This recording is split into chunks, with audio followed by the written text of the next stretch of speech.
This meeting of the Independent School District 535 School Board is called to order at 5:30 p.m. Tuesday, January 19th, 2021, virtually in room 137 of the Edison Building, with colleagues participating electronically in accordance with Minnesota Statute 13D.021 until further notice. Members of the public are currently not permitted to turn these meetings physically due to COVID-19 pandemic recommendations.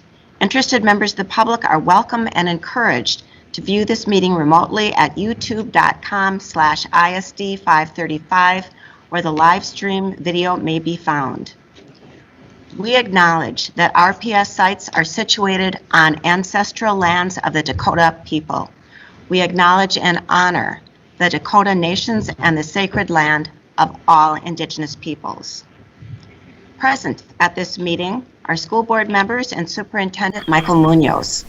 Also present is the Assistant School Board Clerk, Mrs. Michelle Severson. Ms. Severson, will you please call the roll? Thank you. Clerk Amundson. Here. Director Barlow. Here. Director Garcia. Here. Director McLaughlin. Here. Chair Marvin. Here. Vice Chair Nathan. Here. And Treasurer Workman. Here. Thank you. 2.01, approval of agenda. Are there any changes? Yes, agenda item 5.01 has been removed from the agenda. Thank you. Do I have a motion to remove 5.01 from the agenda? So moved, Workman. Second, Amundson. Thank you. Ms. Severson, roll call vote to remove 5.01 from the agenda. Thank you. Clerk Amundson. Aye. Director Barlow. Aye. Director Garcia. Aye. Director McLaughlin. Aye. Chair Marvin. Aye. Vice Chair Nathan. Aye. Treasurer Workman. Aye. Thank you. Motion passes. Now, do I have a motion to approve the amended agenda? I move to approve the agenda as amended. Workman? Thank you. Second, Amundson. Thank you. Ms. Severson, roll call vote, please. Thank you. Clerk Amundson. Aye. Director Barlow. Aye. Director Garcia. Aye. Director McLaughlin. Aye. Chair Marvin. Aye. Vice Chair Nathan. Aye. And Treasurer Workman. Aye. Thank you. Thank you. The agenda as amended has been approved. 3.01, announcements and communications. School board committee assignments update. Are there any board members who would like to report on committee work that they have done in the last weeks? Ms. Workman. Yes, I attended the legislative session preview for AMSD. There were quite a few points that were brought up. I will just touch on two that I found interesting, which were surveys of many of the membership of AMSD. And one of them was school district efforts to retain standard licensed teachers. And the categories were provide mentorship programs, provide professional development opportunities, offer promotions or increase salaries, offer teacher on special assignment opportunities. And it's interesting that the first two, provide mentorship programs and professional development, received about 75% of the vote. So those were really important to them. And they also had a question on school district efforts to recruit teachers of color, which I think is very timely for what we are trying to do with our equity work. So the first one was providing incentives, and so almost 70% said that made no difference. Providing a competitive salary, 3.4% said that made a very big difference. Create a pipeline program, for example, residency models, grow your own. 9.1% said it made a very big difference, some difference, the total between some difference and a big difference was about 28%. And then offer posting positions beyond where districts usually post. That also made some difference of about 20%. So I think this kind of information will be helpful as we dive into seeing how we can not only recruit but also retain our teachers of color so that they reflect the broad diversity that we have among our student population. Thank you, Ms. Workman. Ms. Amundson. So I'm going to report on a committee that it looks like I'll no longer be on. The legislative committee members have been shifting, but going forward it's looking like it'll be Director Workman, Director Garcia, and Director McLaughlin. And because I had been working with Director Workman up until the handoff, I met with the two new members and got them up to speed on the limited work that we've done so far and the plan going forward. So at this point, I'll be quiet and let one of them talk since I'm no longer on the committee.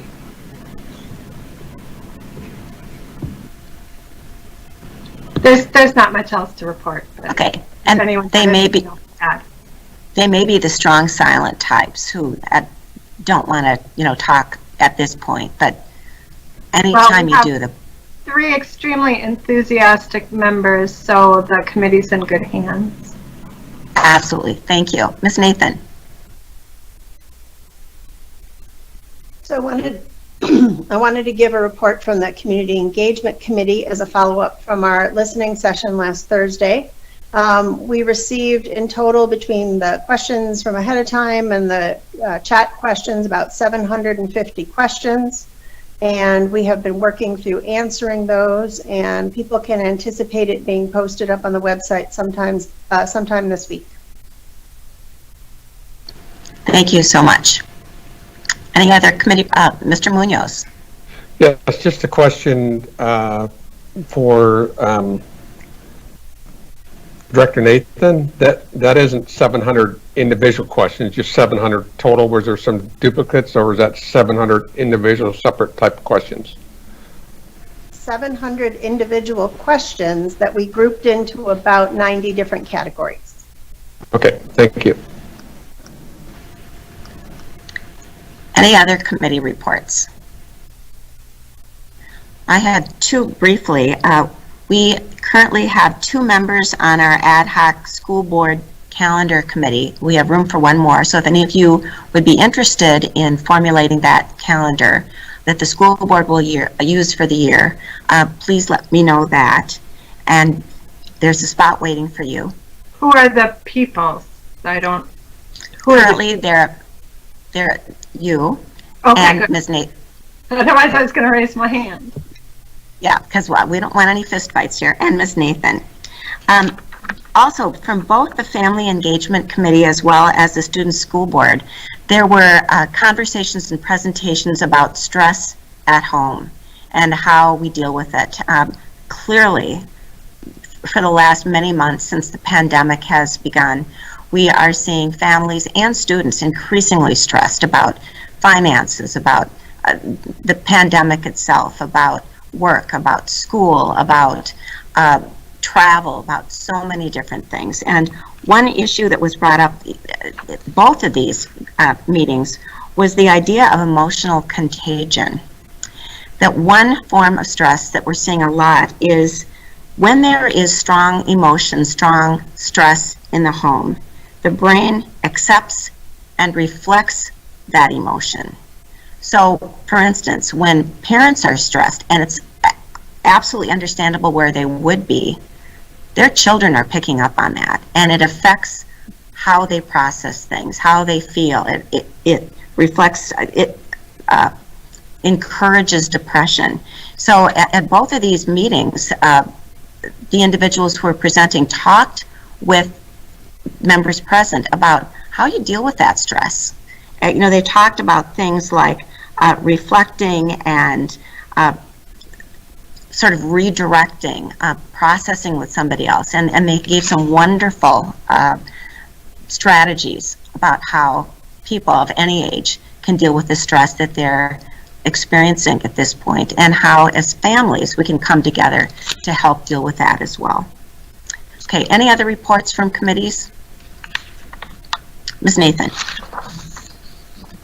I just wanted to add that it was my understanding that those sessions were recorded and that information was sent out from each building to the families in that building on how to access the recordings of those managing the stress of distance learning if they missed it the first time around. Great, thank you for that. Yeah, to be clear, the student school board meetings are not recorded. These are wonderful times for students to come together and to be able to learn and to process with each other from all our different secondary buildings, but family engagement was. Thank you. I see one more hand up, but I'm not sure whose it is. Okay. That's me. Pardon? That's Director Barlow. Oh, good. Okay, thank you. Mr. Barlow, good to see you. I thought my hand was easily identifiable. At any rate, just wanted to give a brief update, though I didn't double check with Director Nathan. Just a brief update in terms of the restorative practices plan and where we are as relates to the board and the superintendent. We have met with, in fact, today had a virtual meeting, and it went well with a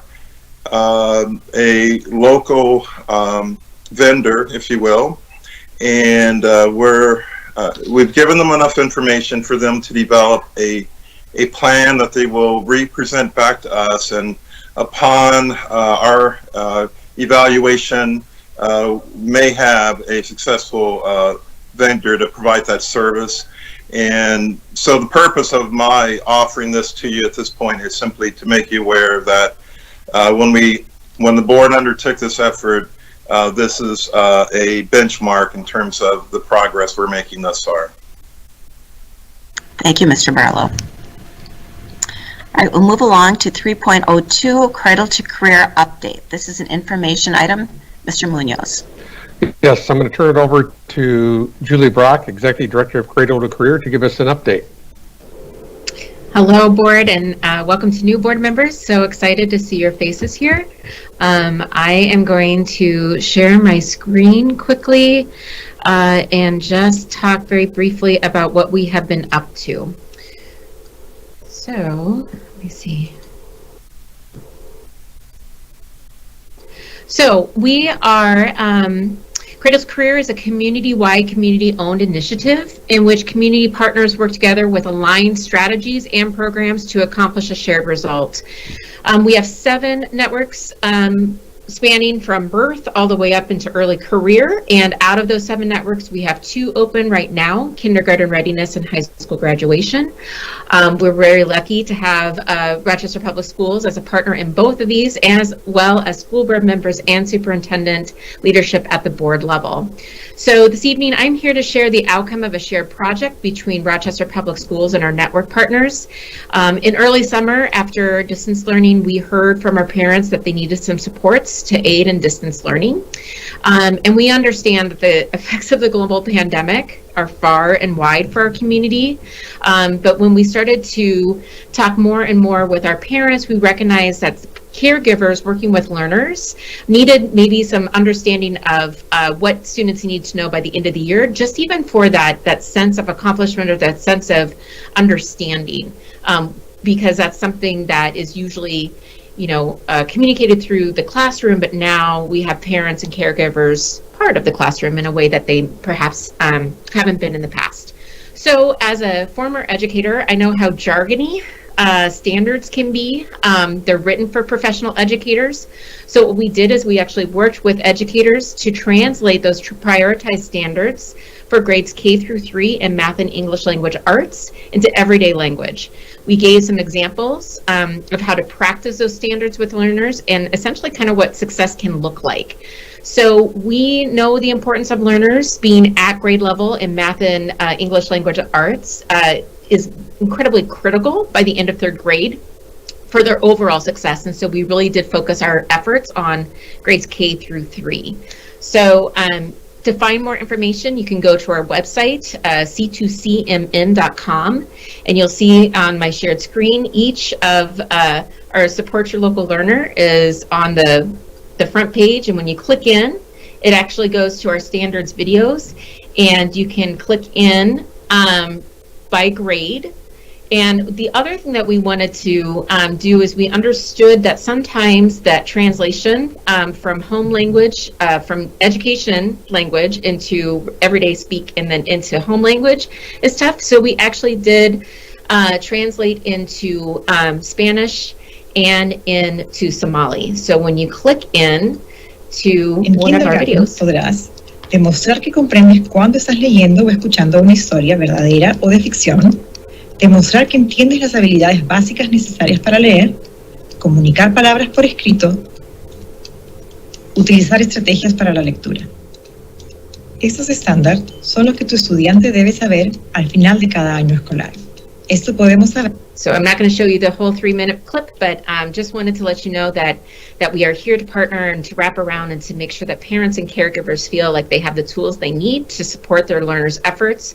We understand going forward that this is not a job that is solely at the doorstep of our schools. This is really at the doorstep of every single community member, and we are excited to be able to continue to partner and to help in any ways that we can. So if you want to get more involved, please visit our website at c2cmn.com, and I'll stop sharing my screen and take any questions that you may have. Thank you. Any questions for Ms. Brock?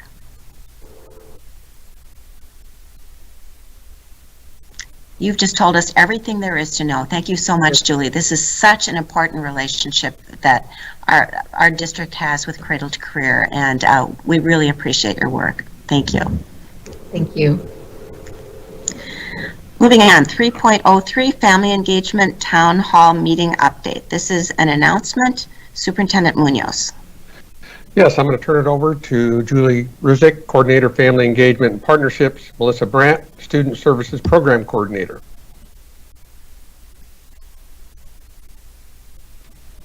Hello, everyone. Thank you so much for having us this evening. We're going to do our presentation from 2 different places, like everyone else these days, and hope we get through it. So thank you for having us, and hello to new board members. We look forward to getting to know you and working with you in the future.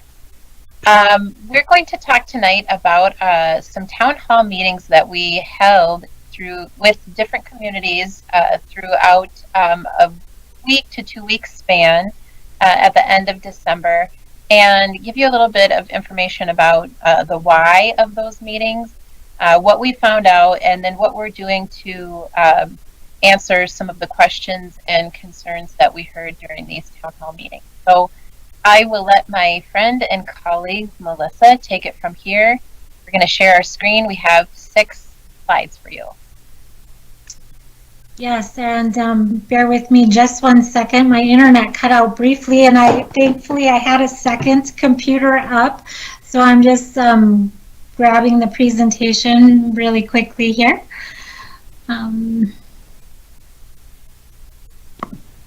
While you're doing that, Melissa, oh good.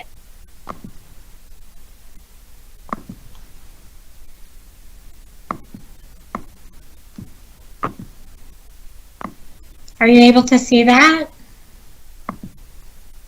I can, yes. Okay. Yes. Thank you. Looks good. So we initially connected with the Diversity Council to enhance our outreach with family engagement. That was our initial intention.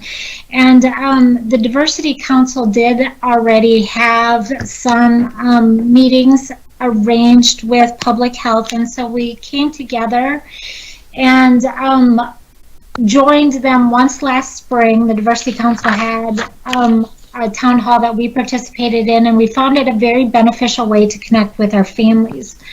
From there, we reconnected with the Diversity Council and asked about the possibility of co-hosting additional events Public Health joined, as did DEED, and we found that the Public Health had started answering some similar conversations about COVID, and the partnership that we had with DEED, Public Health, Diversity Council evolved rather organically. Each meeting was facilitated by leaders of the individual communities. The communities that we worked with chose the times and dates and submitted questions, some in advance, some during the live event. And the meetings connected to both building and district goals of increasing family engagement and broadening the voices of family.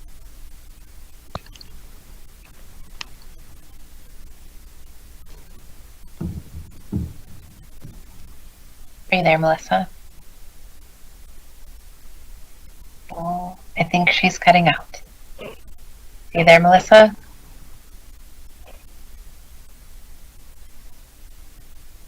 Can anyone hear me? Julie, I can hear you. I can't hear Melissa, and thanks for mentioning that, because I wondered if I was just going deaf. Okay, at my age, I'm that's here. altogether possible. I'm sorry about this. It sounds like we lost Melissa. So I'm going to go off the cuff because she has our presentation, but I think I can take a little bit of it from here.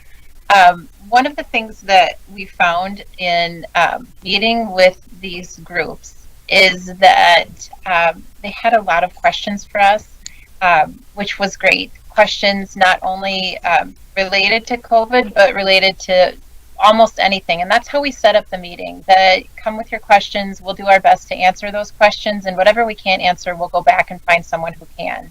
It was just a really beautiful and, like Melissa said, organic experience where the community could either write in their question, they were sometimes joining the meetings as well, and just asking the questions directly to us, which was really fun.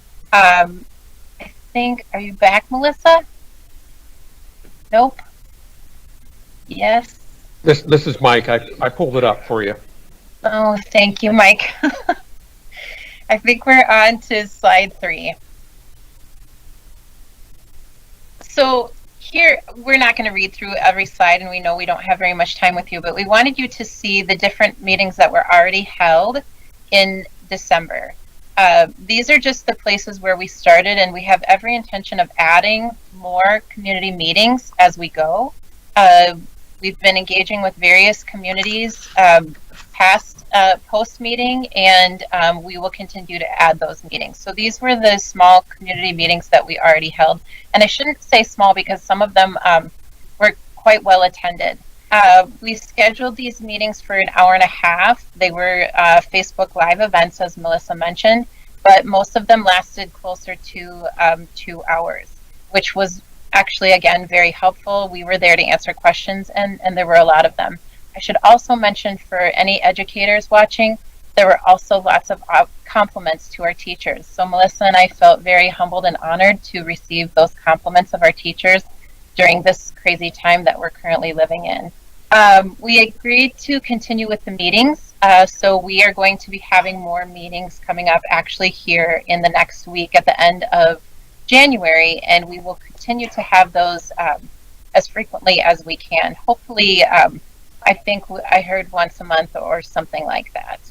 One of the things that we have found, however, is that we are responsible to our community, and we are responsible to answering their questions. So we take it very seriously, the questions that were asked, and like I mentioned, if we are unable to answer their questions, we have been going back, and you'll see that in the slide in a minute, and finding people, colleagues within the district who can help us answer some of those questions. Let's move on to the next one. So after reflecting on our town halls, we found some very interesting observations. First of all, there were some very consistent themes. So nearly every single community asked us questions related to these categories that you see here. We spent a lot of time talking about COVID, both COVID precautions, COVID misconceptions, vaccinations, anything COVID, you name it, we talked about them. And we were very lucky to have our public health colleagues there with us to answer those questions. We talked about basic needs questions and resources that are available both in the district and within our community. You can see discussed food and Wi-Fi access specifically to the school district, and then other supports as well. There were questions around school decisions, timelines regarding model changes, and anything calendar related. Desire for more students to experience more mitigation strategies. So for example, summer learning opportunities, we felt very lucky to be able to talk about the committee that has recently formed to address summer school redesign. And then of course, talking about technology and technology supports that exist. So these were consistent throughout all of the meetings that we held through every community. And then we found that there were questions that were very specific to specific communities. And we just really felt like this was great learning because it helps us remember that while most of our families have very similar questions, there are other priorities and questions and concerns that communities within our community also have. And so they're listed here for you to see, but we really kind of pulled out. Julie, I am back if you need me. Hi, I didn't see you. Welcome back. Thanks for giving me a heart attack. So sorry. That's fine. So I'm finishing here, and then you can help me with that final slide, Melissa. Okay, thank you. So these are just some of the specific topics where we received both comments and questions from specific communities. We don't really have to go into the specific details of each one of these, but if we do want you to know that we are doing our best to address responses to all of these that you see here. And then we will get back to these communities as we continue to meet with them. We do understand that our response is important, and as we continue to meet with them, we are building trust and strengthening our relationships by responding to their questions and concerns. Let's move on to the final slide. So speaking of responses, here are some of the things that we have been working on right away. There are certain things that we kind of already had in motion, which felt good to be able to have a very immediate response to our families, and then other things that we will continue to work on. But we wanted to share with you our responses currently, and then we'll continue hopefully to update you on work that we're continuing to do. Take it away. So a few of the responses that we've been working on are communication. We have our next set of town hall meetings happening the week of January 25th. And we've opened that up to additional communities who are interested in meeting with both the school district. Public health will continue to join us. They're finding it very valuable. So we'll be holding those monthly or quarterly, depending on the needs of the community and the wants of the communities, the separate communities.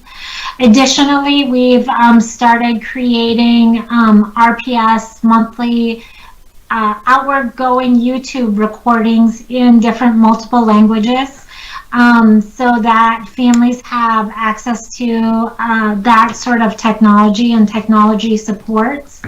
And we've asked our bilingual interpreters to create those videos. They're very short, 3 or 3.5 minutes, and just kind of the really quick, basic things you need to know, and we'll create those as often as we need to.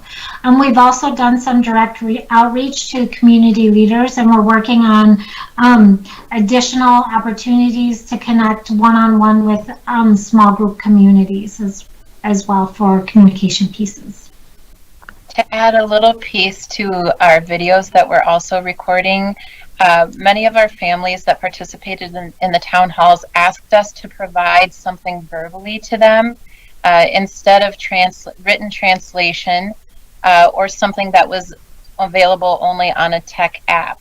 So we're very excited about recording something and having that available where we can send it and have it somewhere a little bit more public for families to just access verbal information as well. In terms of our basic needs responses, Melissa can talk in just a minute about Wi-Fi. I'll just keep talking about food, and then you can close up this section, Melissa. we've been working, as you all know, since you've been hearing a lot from our student nutrition services about the amazing work that they've been doing to pivot and provide food to families. We have been working with them to both share information about our meals and to determine the best locations and sharing that information out to our families so that they can access food for families of all ages. As you are probably already aware, we now offer both a daytime and an evening pickup for meals for students pre-K through age 18. We've also been collaborating with other community agencies around food and food resources. So working with Channel 1 has also been a blessing during this time. They are providing and delivering food to some students and families who are unable to get out of their homes. That has been a great help to us.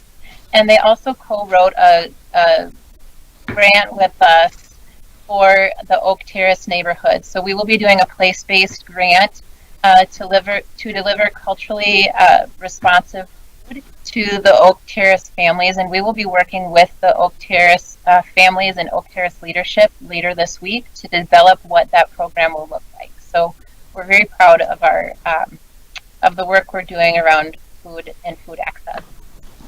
Melissa, do you want to take incidentals? Sure. The two other basic needs, Wi-Fi, we're working. We started out with about 90 hotspots initially, and now we're up to about having distributed around 250 hotspots to families who are struggling to access internet or struggling to afford internet. Additionally, we are working toward about we hope to have about 50 families connected with the internet through Charter. Both of those have their own challenges, but have been helpful to get kids connected. Additionally, in terms of incidentals, we partnered with Family Services Rochester to create an incidental hub that ran from March until through December of this year, so that families could access basic needs items like hygiene products, feminine products, some basic cleaning supplies, sanitizers, that sort of thing. Family Service Rochester has now moved away from that and has transitioned the incidentals to Channel 1. And where they have a cleaning kit and a personal kit, and then some feminine hygiene products as well. Those are distributed out to schools based on need once a week, and we hope to continue that through at least the end of March. And then our final response is around advocacy. So it's very important to us as well to share with you and the cabinet and our colleagues and administrators what we have been hearing from our different communities within Rochester. So we have taken this presentation on the road and provided this feedback to our leadership and to our administrative colleagues about what we are hearing from our families. And for me, my biggest takeaway is that while we heard similar things at many of our town halls, we are hearing different things from different communities, and we have a responsibility to respond to those. So we will continue to collect information, invite others to the table with us as we hold these meetings, and continue to both receive questions and hopefully respond to those. I think that's it. Anything else to add, Melissa? I don't think so. Thank you very much for having us. Thank you so much to both of you. Any quick questions from the group? Ms. Nathan? So I had the pleasure of sitting in on most of the town halls so far, and I have to say that the effort on Julia and Melissa's part and the partnership and the way that the questions were just answered and information provided was amazing, and is really a model for our community engagement going forward, whether it comes from the board or any other place in the district. Melissa, just for people who might be looking for information on the next set of town halls, Where's the best place for them to find that? So the Diversity Council's Facebook page is the best way to start. They post it first. Again, we go to each of the communities, and the communities themselves decide the time. The next ones will be the week of January 25th, and I think we have 2 times established, and they're on Saturday and Sunday of that week. But the Diversity Council will put them out there, and then I will share them on the Rochester Public Schools Family Engagement page as well. Great. And I also want to give you a chance to plug your Thursday night Q&A sessions. Are you going to continue to host those? Yes, we are continuing Thursday night Q&A sessions that are open to the public, and those are just an hour from 5:30 to 6:30 on Thursday nights. We've been alternating Spanish, Somali, Arabic, and then English nights so that we have an opportunity, and then we have those interpreters available on those nights, and I hope to have a new calendar of those out this week. Thank you. Thank you. Mr. Barlow. Yes, I too had opportunity to observe at least 4 of the town halls, and what I saw of great value was the duality of capacity, meaning the ability to process questions that were submitted via text or however they came in live, as well as to hear requests coming in on the fly. I appreciated the fact that you didn't necessarily stifle the flow, but you truly were open and made yourself available. And so I saw that as great value. I think now that maybe we as a board, as we consider our listening sessions, I don't know if it's a semantical issue of town hall versus listening session, but what I can observe is that it seems like town halls do allow that capacity for direct communication, a flow of communication back and forth. You guys have modeled that. I appreciate it, and I think the communities valued it. One final inquiry deals with organizations. Are you intent on at some point reaching out to organizations that may represent communities, or is this what you've done thus far a reflection of an organizational outreach? I would say this is step 1. We're willing to meet with basically anyone, anywhere on a time frame that works for our communities and for our families and family members. So this was just where we started. We would love for this to grow and evolve. And I think this next Thank time you. we're adding 2 additional, including like our African American community as well. So. And if Thank I you. can add one more thing, the importance of those community leaders being part of this process. This was a shared collaboration, and having the leadership from each community facilitate the conversation and the questions was invaluable. Dr. Garcia. I don't so much have questions for you. I just wanted to say thank you. You're both incredibly impressive, and obviously this work is so needed in our community, and it speaks to my heart. So I'm so glad that the 2 of you are heading this, and please just let us know how we can support you and what you're doing. Thank you. Thank you. And that's a perfect note on which to end, I think. Thank you again, ladies. Moving on, 3.04. This is an announcement. The next scheduled regular school board meeting will be 5:30 p.m. on February 2nd, 2021. 4.0, consent agenda. Are there any items to be removed for separate consideration from the consent agenda? Move approval. Workman. Second. Nathan? Thank you. Ms. Severson, would you call the roll?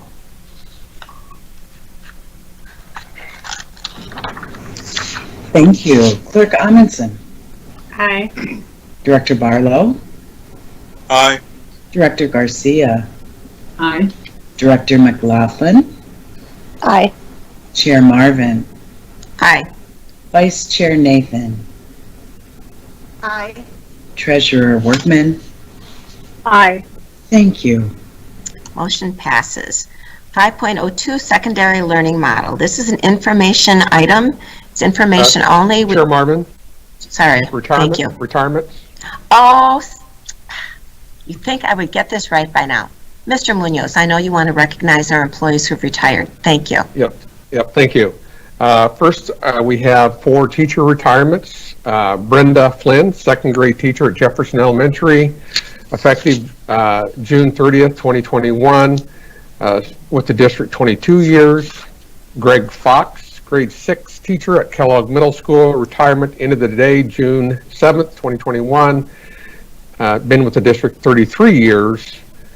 Barbara Hunt, teacher of English learners at district-wide, retirement effective end of the day, June 7, 2021. Been with the district 34 years. Kelly Nelson, third grade teacher, district-wide, retirement effective end of the day, June 30th, 2021. Been with the district 30 years. And 1 paraprofessional, Robert Ruby, transportation para, van driver, effective end of the day, January 29th, 2021, and has been with the district 1 year. So we thank these individuals for their service to our district. Thank you so much, Mr. Munoz. That's very important. Now moving on to 5.02 Secondary Learning Model. Again, this is an information-only item. We will not be voting on this evening, but it's an opportunity for us to get the information we're going to need for a vote in the future. Mr. Munoz. Yes, at this time I'm going to turn it over to Jackie Peterson, Executive Director of Elementary and Secondary Education.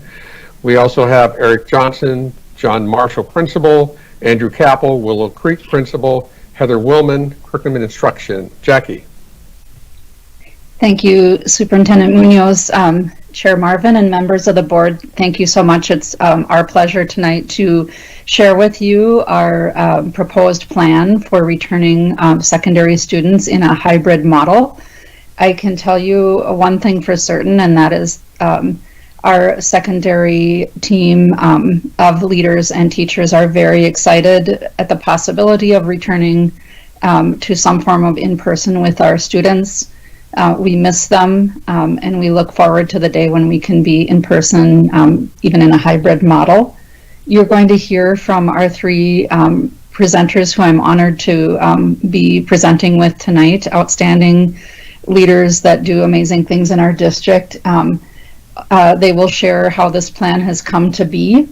I'm super impressed and proud of the collaboration that has taken place throughout this school year among our administrators and our teachers. And you'll see what you see tonight is the product of all of that work. And not just in putting this plan together, but I just want to shout out to all of the people involved who have listened to feedback along the way and made tweaks to support students. I can tell you when we were in the distance learning model, when we had to pull back the Wednesdays and the in support part of the distance learning piece at secondary, we have wished every day that we and hoped for the day we can bring kids back for in supports. And I hear that from all of our secondary buildings, and just evidence of how much they want to be able to support their students. So I will do my best here to share. I was not super agile at this afternoon when we went through this, so I hope that I can do this seamlessly. Are you seeing our PowerPoint at this point? Yes. Okay. So this is our overview, and our three leaders will be sharing information, and we will invite questions as well. So Andrew Capel, Principal at Willow, will share information about the planning process.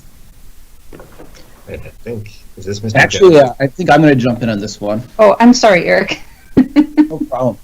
Good evening, members of the board.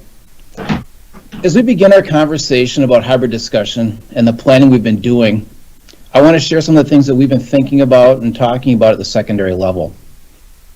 Our middle and high school students have been doing distance learning now for 9 months. At John Marshall, we have an entire class of over 400 freshmen who've never set foot in the building. Our sophomore class didn't get to finish their first year in person last year. So half of the student population of JM hasn't had a full year of in-person high school. But our teachers have done an incredible job with distance learning, and every day I see how hard they're working to make distance learning something great for our students. We know it's been tough for everyone, but now as we start to plan for a return to in-person learning, there is light at the end of the tunnel. As we think about hybrid as a stepping stone to in-person instruction, one thing that I'm really excited about is that we have an incredible opportunity, one of those once-in-a-career kind of moments, right in front of us. We have the opportunity to hit the reset button on what in-person learning could look like. We need to look at what's worked well in distance learning and figure out how to continue those things moving forward. We need to think about what our students have missed out on and figure out how to bring those things back even stronger. We need to think about reteaching our students how to do school. We need to reconnect, and we need to rebuild relationships. Most importantly, we need to think about, knowing what we know now, what school could be. What we can't do is just go back to exactly how things were last March. If we do that, we'll have missed out on an incredible opportunity to reshape what teaching and learning could look like. So when we began the hybrid planning process back at the start of the school year, we tried to gather as much input, ideas, and voices as possible. Earlier this fall, we surveyed students and parents. As principals, we've reached out to our colleagues around the state, and even principals we know in other states who've been doing hybrid instruction to get better ideas. Our hybrid planning teams, both at the middle and the high schools, are comprised of a variety of staff. It's not just building principals, it's teachers from every content area, special education staff, instructional coaches, guidance counselors and social workers, even REA leadership. And what I'm really excited about is that these voices truly have contributed to the plan we'll be sharing tonight. In fact, it was teacher voice that ultimately shaped the instructional plan we're about to share with you. As a result, our teachers will have greater flexibility in their teaching than they would have had with any other hybrid instructional models you might have seen or heard about. This plan is the first step down the path to what a return to in-person learning could be.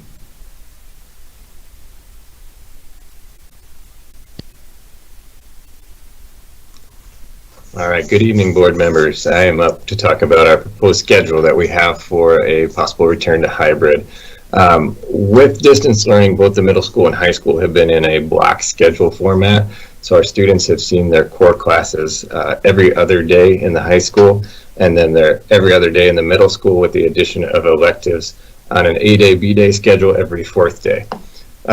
With the proposed return, we would go back to an 8-period day, which would allow us to prioritize kids seeing their teachers every day. And then those electives at the middle school would become every other day.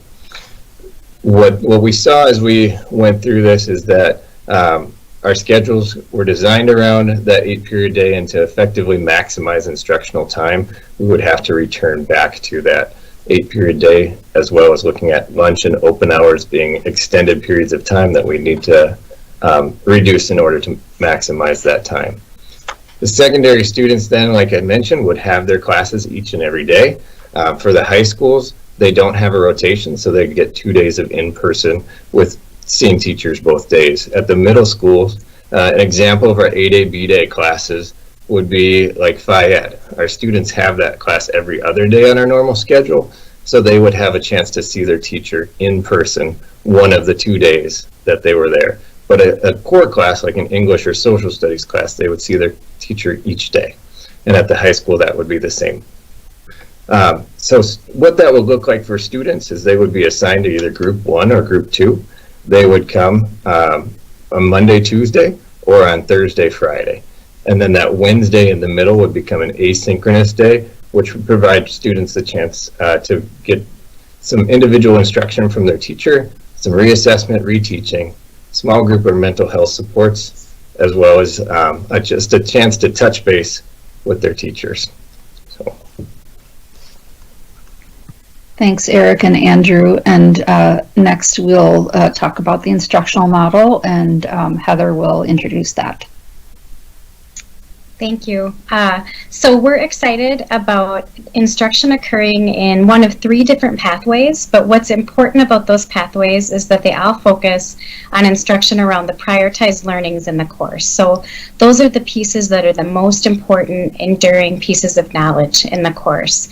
The pacing of instruction is going to be primarily driven by what students need. We know that we need to be responsive and be thinking about what are students understanding, what do they need more support in. And then our teachers will use the professional learning process to continue to work together. We know that the only way we're going to get through this is really strong professional learning communities where we're looking at student data, looking at what students are achieving, and then what do we need to do to provide them with some more support. And then we'll continue to validate and affirm using culturally and linguistically responsive teaching routines. So those might be ways for students to work in breakouts, to work in small groups, to work one-on-one in order to really have their voices in the classroom. So the first pathway that we'll look at is synchronous. And when I think of this one, I think of the word together. So this is really our students at home and our students in person are engaging synchronously in the learning on the same lesson at the same time. What's exciting about this is that they're getting that core, that foundational knowledge, and they're also able to interact frequently together. So students at home log in, they'll log into a Google Meet, and then they'll be able to actually work in breakout rooms as well to have that collaboration. Students in person will meet in person. They'll watch the same direct instruction lesson, but then they'll have key moments where they're able to interact with one another actually in person and maximize that in-person learning time. Then if we move to pathway B, this one is called the split model, and I call this one the strategic model because in this one, students will alternate days between being at home and being in person. And so when they're at home, they'll be doing some more asynchronous learning. So they might be reading, they might be listening to a podcast, watching a video in prep for an in-class discussion. And then the students in person, the teacher will really use that time to maximize the most of face-to-face learning time. So they might be doing a project review, they might be having a Socratic seminar, they might be having a discussion, and then they'd be getting some targeted support from the teacher. And then the final pathway, pathway C, is called the learning launch, and I think of this one as being short bursts of instruction. We know that our students do well with short bursts of instruction where they have some information and then they get to process it.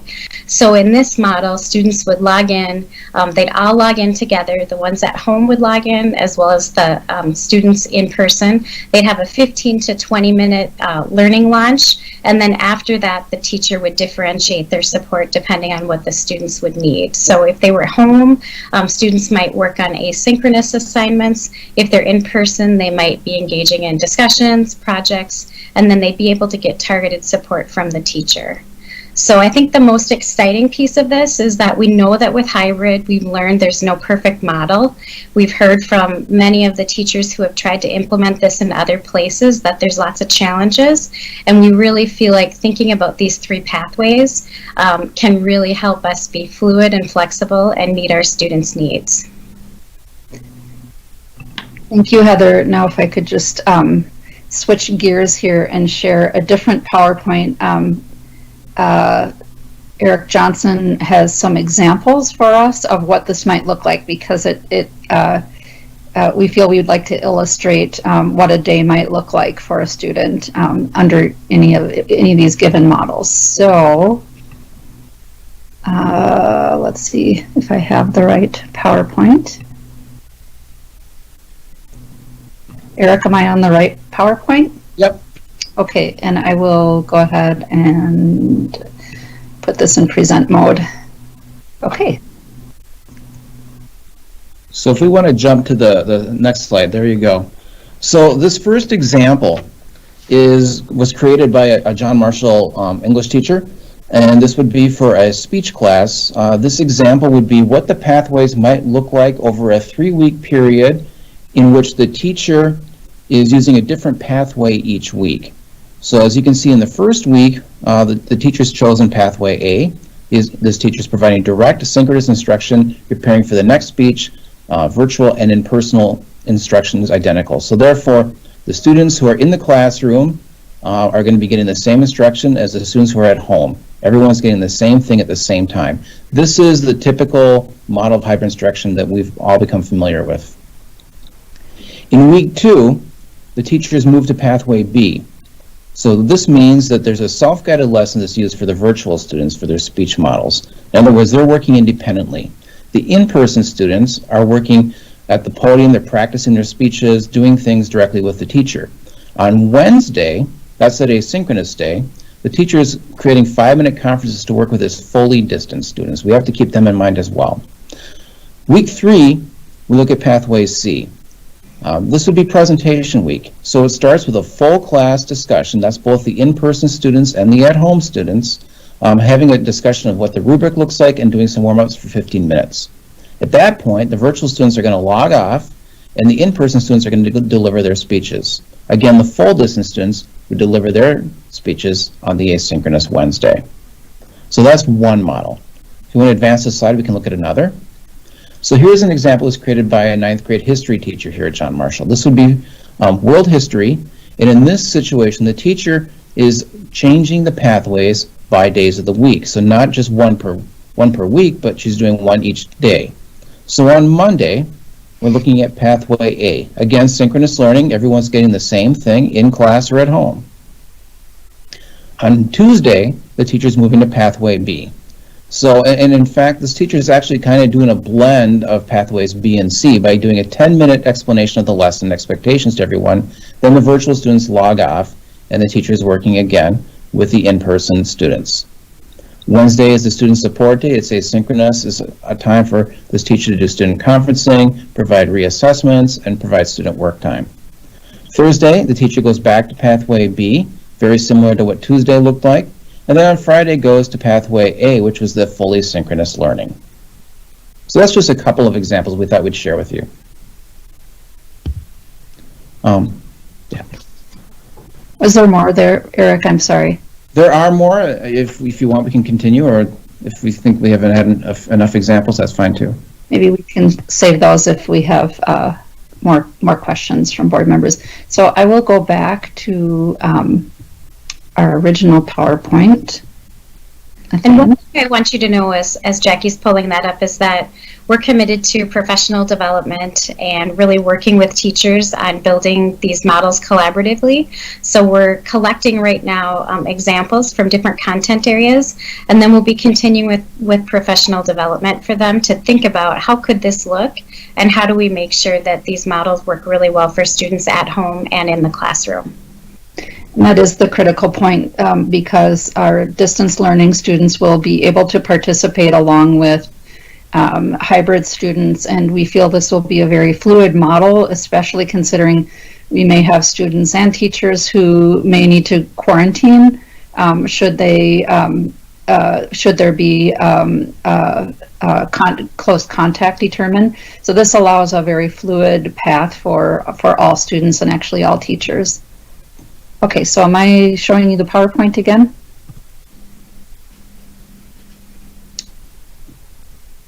Yes. Okay, Yeah, so we're on pathway C to learning launch. Okay, so I should be on a transportation slide at this point. Yeah, you are. Okay, so transportation is very similar to what we're doing at the elementary.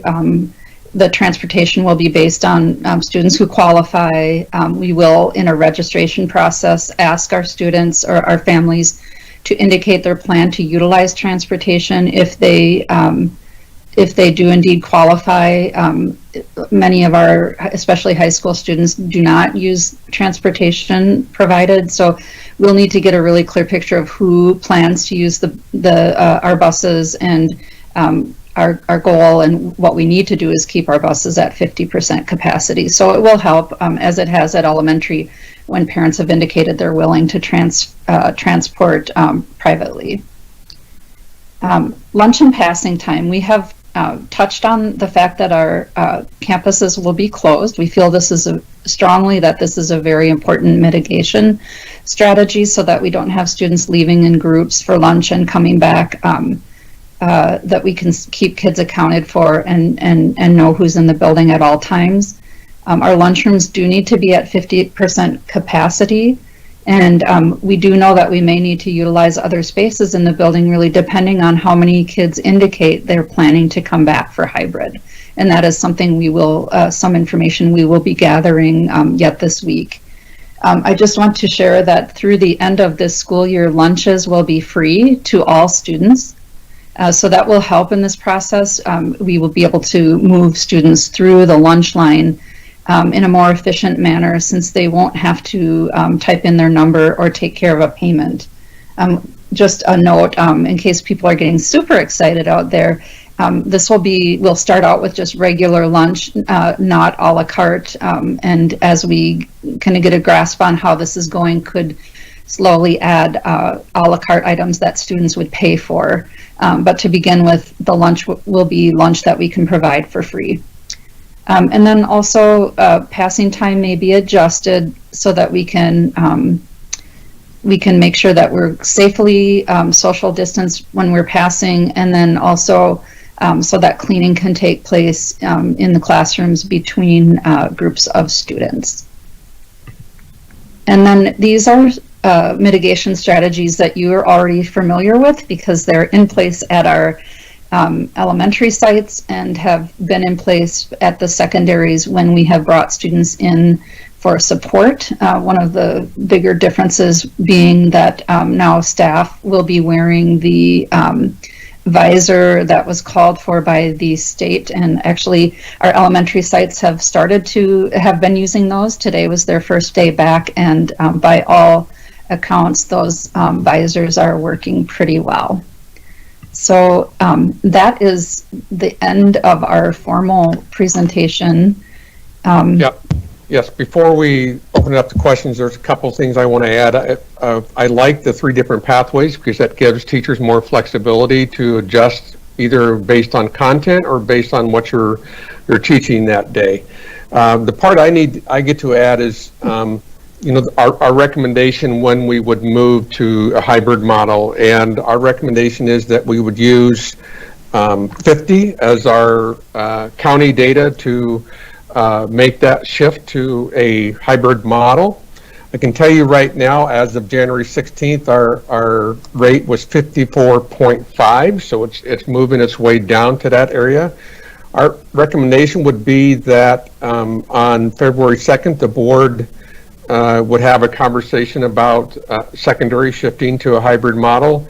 Our recommendation is, if when that decision is made, if we are at 50 or lower, we would need 3 weeks from that decision point to get ready to implement, and that is making sure that we hire additional staff. For example, we had to pull some custodial staff from the secondary buildings over to the elementary to help with the additional cleaning that needs to be done in a hybrid model. So we need to hire, we know, about 8 additional custodial staff just for the secondary buildings to be in hybrid.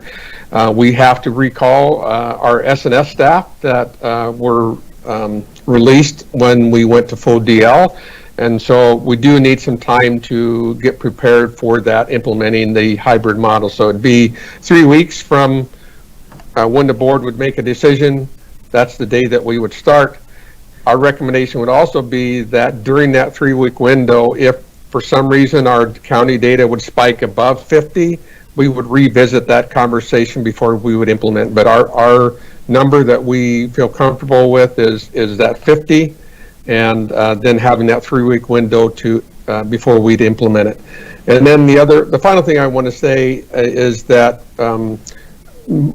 hopefully our parents will be understanding that it's not a matter if we would have to quarantine some students and staff. It's a matter of when. We had that at the elementary when we did hybrid, so we anticipate we're going to have the same thing at the secondary level, but it's going to impact many more students and staff. I think I shared with the board before that, for example, if I'm a student and I have 6 classes that day, I'm positive we may have to quarantine the 6 classes that student was in and those 6 teachers. But then if those 6 teachers, they have to go home for 14 days. So now they're going to have to shift all of the courses that they teach during the day to DL because they can't come in and do the in-person piece of it. So it is going to have a greater impact. I think we believe it's something that we can manage, but I think our families need to be aware of that. It's going to have a much greater impact on who would have to quarantine and who would have to shift to DL during that quarantine time. So now we can open it up for questions. Okay, thank you. And Mr. Munoz, let me just clarify for everybody. When you're talking about 50, what you're saying is that the rate of spread in Olmsted County is less than 50 per 10,000 people. Yes. Okay. I would suggest that as we have questions, let's just ask one question each, one question at a time, so we can get through a number of these. And if you need a clarification, it's fine to get that clarification, but let's just have one question per person, and then we'll get through all people. I should also say the sound on my computer is lousy, so at some point I keep fading in and out in terms of sound. If I disappear, will somebody else just call on people to ask questions? Thank you. Ms. Amundsen, I see your hand up.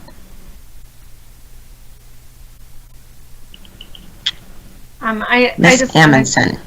Can you hear me? Okay. I can't, yeah.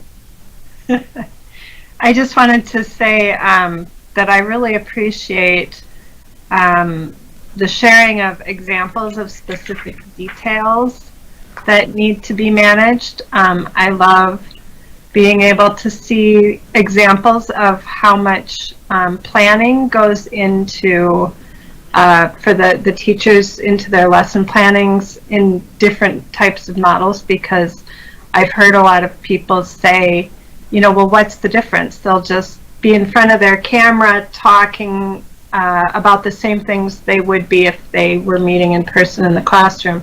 And I think that it's difficult for those of us who are not teachers to understand that without those kinds of specific examples. So I appreciate that.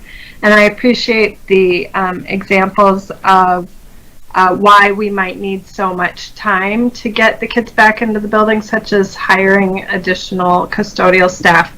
And I'm hoping that more of those types of examples, even though they're not applicable to the school board at our governance level, they are of interest to the community, many of whom watch these broadcasts to understand what types of things go into our decision making. So I would just encourage more.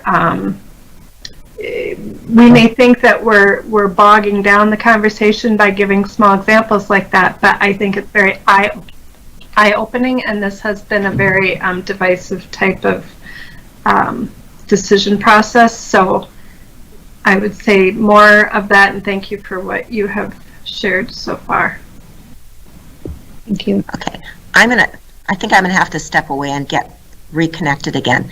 So Ms. McLaughlin and then Ms. Nathan. And again, if I'm not back, figure it out. All right. I'll cover it. I just have a couple quick things for my first round, and then I'll come back with something of more substance.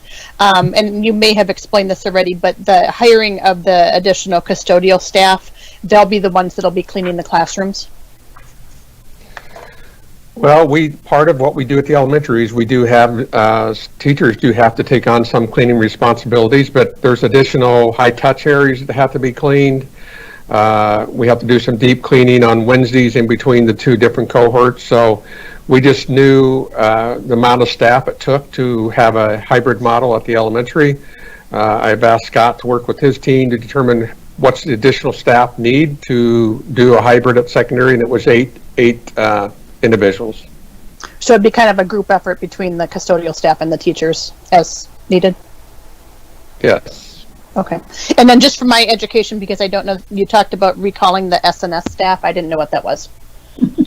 It's student nutrition services, those who do meals for our students. So a lot of them were released because we were not serving meals at all the schools, and part of the contract is that when we do have positions open up again, they have recall rights, so we will reach out to them and see if they are willing to come back to their job. Okay, I appreciate that. Thank you. I guess I'll call in myself since Jean is off screen.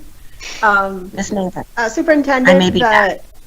Okay, the metric of cases, just to clarify, it's still the 14-day case rate per 10,000? No, actually, that was the 7-day. That's a more current. We can get that more current from our county public health. So that's, as of the 16th, it's 54.5. So that's the number, the 7-day county rate is what we're talking about. So we're looking at the 7-day rate. Okay, Yeah. and is that cutoff of 50 the recommendation from the public health or the COVID advisory committee? No, actually, it's less restrictive. The guidance that came out from MDH is we would need to be at 30 or lower to be into a hybrid model at the secondary. But we feel it's important to get our secondary students back into the building yet this year. And I think we shared with the board at a recent meeting that we did have our consultation with the service co-op and public health that's required if you are going to go to a less restrictive model. And yes, their guidance is that we take it slower, but like I said, but you're not required to follow that guidance, but you are required to at least have that consultation. So, okay, so just to be clear, the regional support team still thinks that we should go slower than that 50. That's correct. Until it's lower. Yeah, that's correct. I would add too that we have learned from surrounding districts that got the same guidance that we received, but have moved to at least a hybrid model, and so we've kind of used that as some of our information as well for our recommendation. And those are the Olmsted County districts, you mean? Yes. Okay. All right. Jean, are you back? I am back. Okay. Yep. Another question from someone.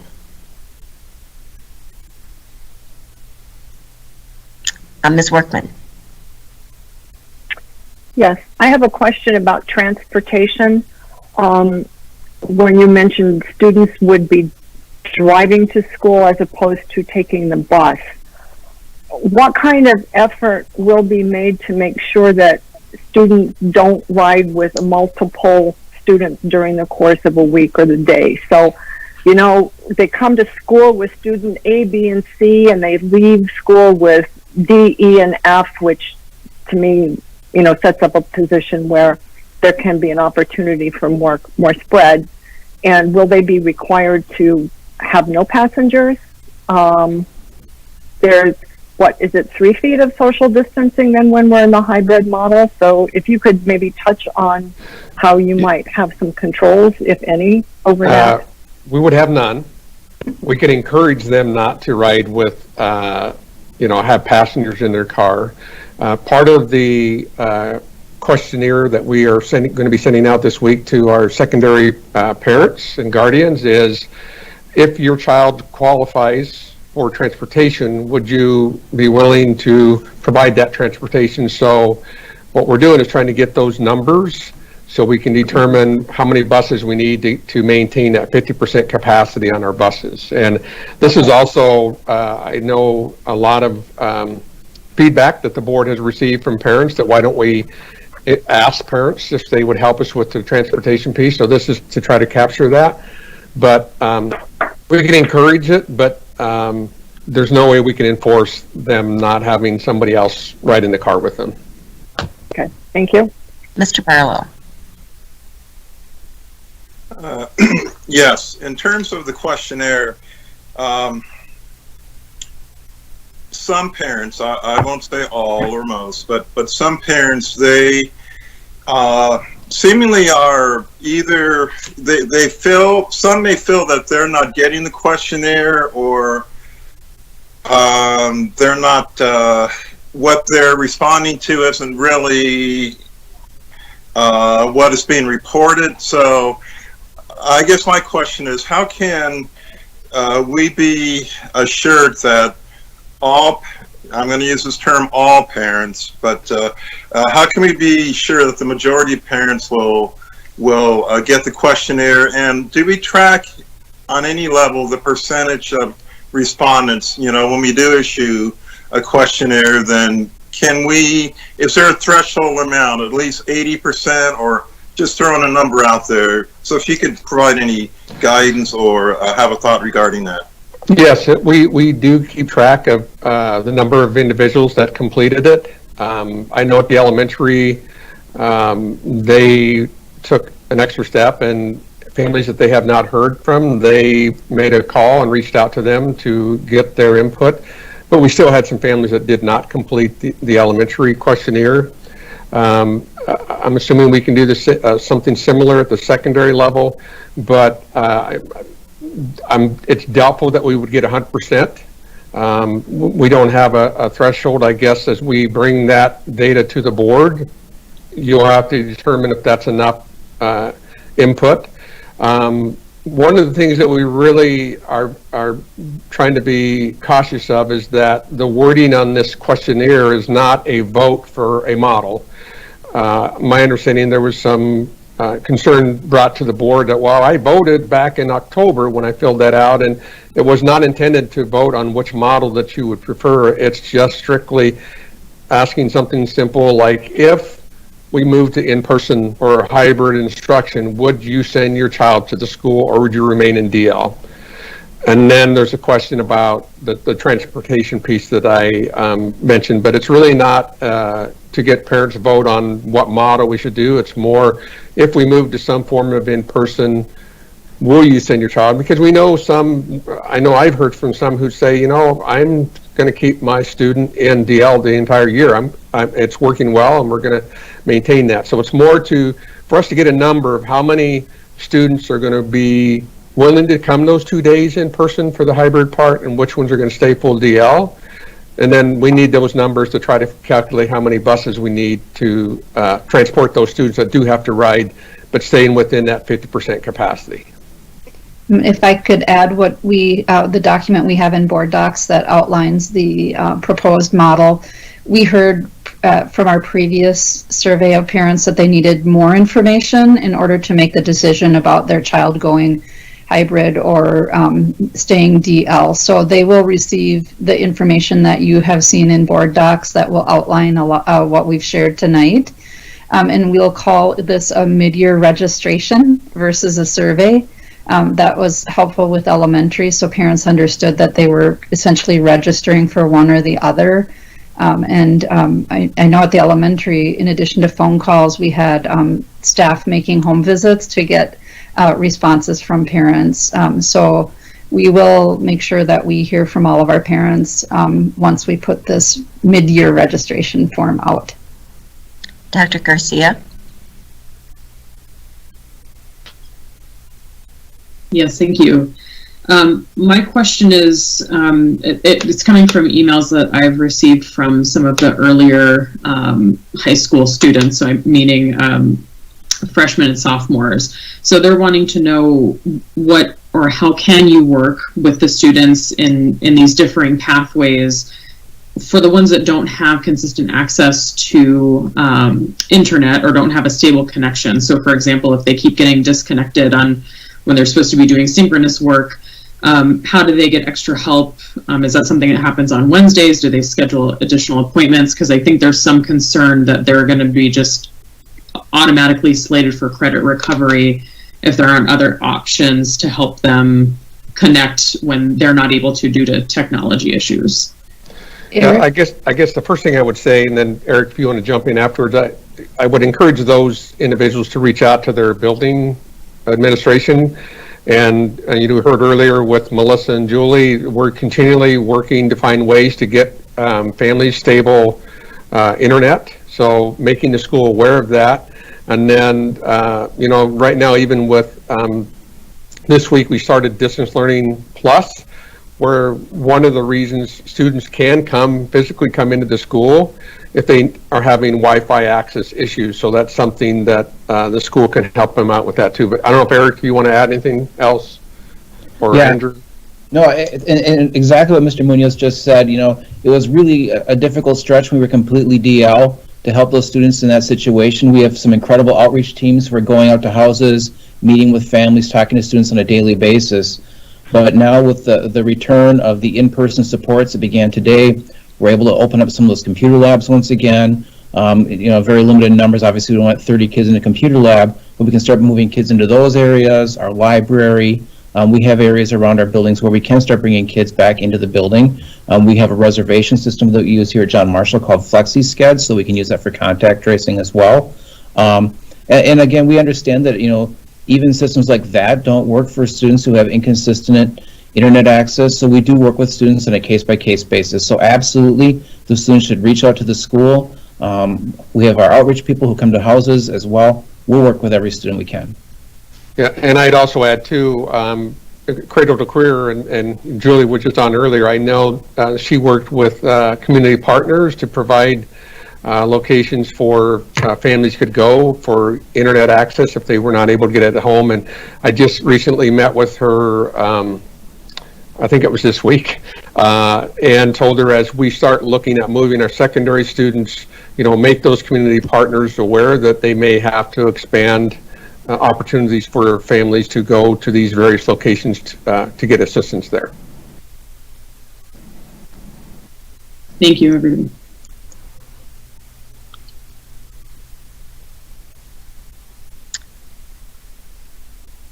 I was gone and back. Ms. Nathan. Great. So thank you for all the information about the different the learning models and the flexibility with the staff. And maybe I didn't hear it as you were going through all the models, but can somebody just run through what it looks like for a student who is on full distance learning, what their day or week might look like?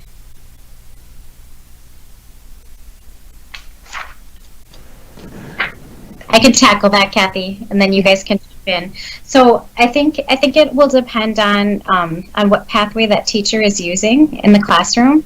But likely that Monday of the week may be that time when they're all together, or it may be that learning launch where they're talking with the students about what that looks like. So if they're fully DL, they're going to be logging on. They're going to be kind of getting the lay of the land of what that whole week looks like.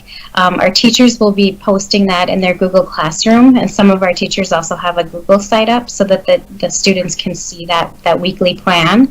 I think Wednesdays will also be a really important day for our full distance learning students. So as in that speech model, if you're full distance learning, you may be giving your speeches on that Wednesday, that asynchronous day. So I think it will vary a little bit based on what the weekly plan looks like. In both Pathway A and in Pathway C, you'd be logging on at home and connecting just like you would. And then if there is some asynchronous time, the Wednesdays are going to be that time when we can have teachers connecting one-on-one or in small groups with those distance learners. Eric or Andrew, do you guys want to add anything to that? No, I think that is a perfect description of it. And as we talked about with our reasoning behind scheduling and the hybrid being really that focused on relationships for students, I think that Wednesday time will be a really important time for our DL students as well, where our kids that are coming in hybrid are getting that relationship time on in-person days. And that Wednesday is really going to be a time where our teachers can connect with those DL students as well.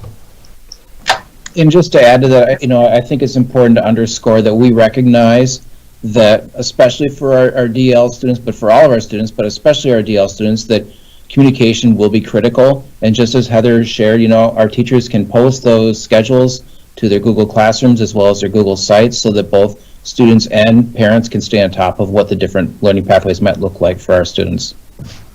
I think, too, the goal here was to provide the most comprehensive experience for our distance learner students. And when you think about the elementary model, we were able to peel off teachers from our staff to teach just DL and teach just to DL students. If we did that at the high school, in middle school, we'd be very limited in in terms of the experience that kids would get. You can imagine we wouldn't be able to have a dedicated DL teacher to some of the electives, for example.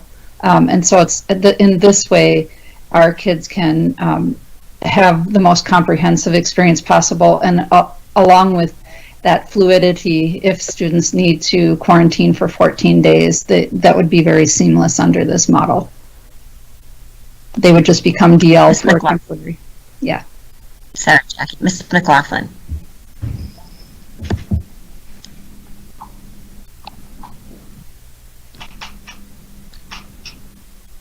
Karen, I don't know if you can hear. I pressed one thing but not the other, sorry. So I'm trying to get my head around this and am kind of a practical thinker, so bear with me here. If I understand the information in the slides is that the classroom capacity would be at 50%. Am I getting that right? Correct. Okay. So I'm trying to figure out like how the A and B work in a high school level when not all the students are together for all of their classes like they would be in an elementary. So for example, just thinking about a 9th grader that's scheduled for Spanish 1st hour, history 2nd hour, biology 3rd hour. How do we keep that percentage of students in the classroom when we don't know which students are going to be DL and which are going to be hybrid? Do you follow my question there? I mean, Yeah, I almost feel like there could be, if there's a classroom of 30 students every time, I'm just estimating that, there could be 25 hybrid and 5 DL at any given time, or the opposite, or some varying combination of that. Can you help me understand that? Yeah, I think that's just another example of why we need that 3-week window to implement this and find out which kids are coming in person, which ones are not. I would say it may not be, obviously we can't go over 50% capacity, and really the guidance is 50% capacity of the building, not the classroom. Got it. Okay, that's good to know. But we may have one classroom that's, for the reasons you explained, may be at 42% of the students, and then a different class be right at that 50. So the guidance is it has to be 50% of the capacity of the facility, not the classroom. And for the exact reason that you explained, it's much easier at the elementary because you just, they're the same classroom all day, just split it in half and there you go. But you will have a little bit of that, yes. Is there, as a follow-up, is there planning then for a situation where you get your group A's and group B's set up and there could be like 70% capacity in any given classroom? Have you planned for that, or do we have an answer yet? We would have to look at splitting those kids up and bring another teacher in for that section or whatever. But that's why it's, I know some parents are concerned, well, why do they need 3 weeks? They've been planning all year for this. Well, until we get the exact number of kids that are going to be in all those classrooms. But I guess my quick response would be that we would have to figure out a way to split those kids up and pull in a teacher to teach half of that section on those days. So one more follow-up to that. That could then mean we're starting a new semester potentially with new teachers. Students could potentially have different teachers than when they get into the hybrid model. Is that something that may be a necessity? It's a possibility, but the good part is depending on how quickly we move into hybrid, but won't be too far into the semester, hopefully. But I think the way we would address that is making sure if we had to do that, whoever's taken over the overflow of that class, there would be good, strong communication between those two teachers. I would imagine our registrars will be working like crazy to look at individual student schedules to see if there's a way to rework a schedule to put them in a different hour of Spanish, for example, swap classes just to balance. It's going to be a huge puzzle. So Ms. Peterson, what I'm hearing you say then is they might be a shift in teacher, it might even be a shift in schedule to make this work. I would think so, Eric and Yeah. Andrew. I was thinking, it isn't a whole lot unlike, the last couple days before the beginning of the school year where we're looking at our class numbers and saying, oh my, that one's at 38. We need to move some kids around, and our registrar's moving like crazy to try and get those kids in other classes. That happens pretty frequently at the high school. So I do think that that's something that will be doable. It will be a lot of work, and again, we'll need that time, but we can make it happen. And thank you for that, and I appreciate that. Just one more comment, that it's a little bit different for the freshmen and sophomores, so who have not had that experience yet in their high school. Absolutely. Yeah, and I think the one thing I would add, coming from the middle level, Ms. Workman, then there, it is just that exactly that we'll keep that in mind, and we're trying to be as cognizant as we can as that comes up, that there's going to be possibility for some shifting. And so we worked with our teachers on the back end too, to make sure in their professional learning communities that they're working together to make sure that there's not going to be a gap in learning if by chance that has to happen. So we are aware of that, and that's the unique challenge of doing that in the middle of the year, as opposed to what Mr. Johnson was talking about at the beginning of the year before any learning takes place. Thank you. Okay, Ms. Workman, Ms. Nathan, Dr. Garcia. Yes, I have a question about food, which is, something students are particularly interested in, but my question is a little bit different from what their interest might be. Mr. Munoz, you said that free lunches would be available for all students. Will we be getting state or federal reimbursement for these free lunches? And if not, okay, I see you nodding your head, so I don't have to do that. That's exactly what we're doing now with providing them out in the community. It's the same type of reimbursement. Okay, and then is breakfast also available to students at the secondary or not? Amy, can you jump in on? Yes. Yep, I believe so. Okay, thank you. Ms. Nathan. There it is. Director McLaughlin talked about the spacing in the classrooms, and I heard you all say that you had talked to some of your colleagues who had implemented hybrid in other schools.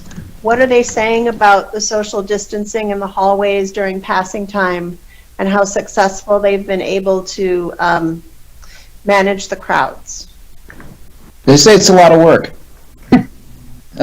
It's a constant effort. It's a constant, I wouldn't call it a battle, but it's just one of those constant reminders, and it's something we just have to continue to work at. We've given a lot of thought to lunches. With closing campus, we're not going to put all of our students in the cafeteria, and so I already had conversations with our PE teachers, and we've been fortunate that we don't schedule gym class or PE classes during our lunch periods, so that we're able to expand our lunches right into the gymnasium. And it's going to be a disappointment for our kids who are used to having an open gym and playing basketball through the lunch periods, but that's just not going to be a reality. And that's one of those realities that I think our students are going to have to prepare themselves for, is that it isn't going to be like normal. We're not going to be able to play basketball through lunch. That's just not a social distance option. And we also have to consider the space requirements of things like lunch. When we paced off the social distance markers, because they have those on the floor where students are supposed to stand in the hallways, and we did one for the lunch line, my goodness, it stretched from the cafeteria almost back down to the front doors of the school. So that's a long lunch line. And it'll be a team effort to make sure our students are reminded of the social distance protocols and to keep them on it, because it's hard. Students like to be close, and this is tough. But at least we're far enough along into the pandemic now that I think they have a solid understanding of it and the importance and why we're doing what we're doing. So I think all of that will help. Can I just have a follow-up? I understand 6 feet is a space, right? And it's good to hear that you have the markers on the floor that kind of help give the visual. But as you said, we also know that high schoolers, like to be close. So, I mean, is there explicit guidance about things like hugs and, I love how friendly our high schoolers are with each other, but that might just not be a thing they think about in their excitement of seeing each other. Is that part of the protocol? Well, I don't know if that should be part of the protocol, but I think what we have to do is have a conversation those first few days that students start coming back into buildings. We're going to ask you to do some things differently. Now, if you cooperate, we may be able to stay this way for some time. But if you choose not to, it's most likely things are going to happen and we'd have to shift, our rates are going to go back up and we'd have to shift back to DL. So I think, like Eric said, I think our students understand the importance of it now. I think it's kind of like what our coaches tell our kids. You know what? You got to stay away from each other, because if you mess up, the entire team has to go down. So I think you have to have those types of conversations with our secondary students. Say, hey, the district's really trying to find a way to get you back into our buildings, but you need to help us in order to keep you in the buildings. I see, well, if you've ever watched a kindergarten class, they love to be close and hug too, and it's the same thing, lots of education and just reminders, I think. And just want to interject here that Amy has texted me and confirmed that yes, breakfast will be free for the rest of the school year as well. Okay, thank you. Dr. Garcia, then Mr. Barlow, and then I have a question, actually. Dr. Garcia. Yes, thank you. I'm just wondering if there are any thoughts for the flexible options for the special education students that need direct specific services. I have a lot of parents that are asking if perhaps there could be things like 4 days with the special education students, because they essentially kind of be in their own pod, or some other flexibility like that, so that they can be there in person, perhaps using this flexi schedule, or flexi schedule. I apologize for getting the name wrong. What sort of options will be available to those parents? Carla, would you want to address that? Yes, so currently we do have options for 4 days a week for our students that are in our intensive programs, and those are our special ed classes where the students stay in that classroom pretty much the entire day. And those services will start up on March 25th. Now, granted, that's a small population of our special ed students, but if we come back hybrid, we will continue to offer our direct service minutes that the students have on their IEPs, and then they also often are included in the gen ed classes as well. Carla, March 25th or? Oh, sorry, did I say January 25th? Thank you, Jackie. Sure. Okay. Mr. Barlow. Thank you. I have a question related to, as our students begin to return, be it initially through hybrid or ultimately full in person. What we do know is that there are some psychological, emotional components that are coming to light. This is a multi-part question. One is the district utilizing any software that potentially tracks and or monitors student behaviors?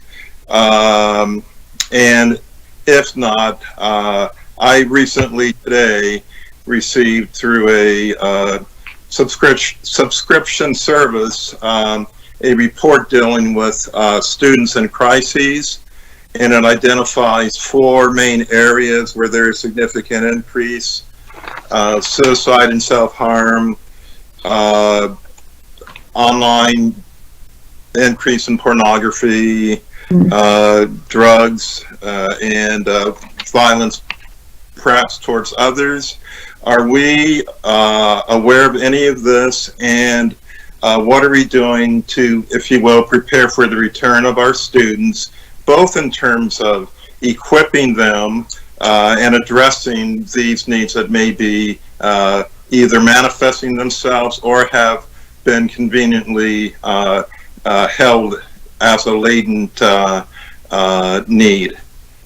Yes, I can address that, Don. We do have the capability, and we have had that for some time now, that if students use their district email or go through our system to communicate with another student or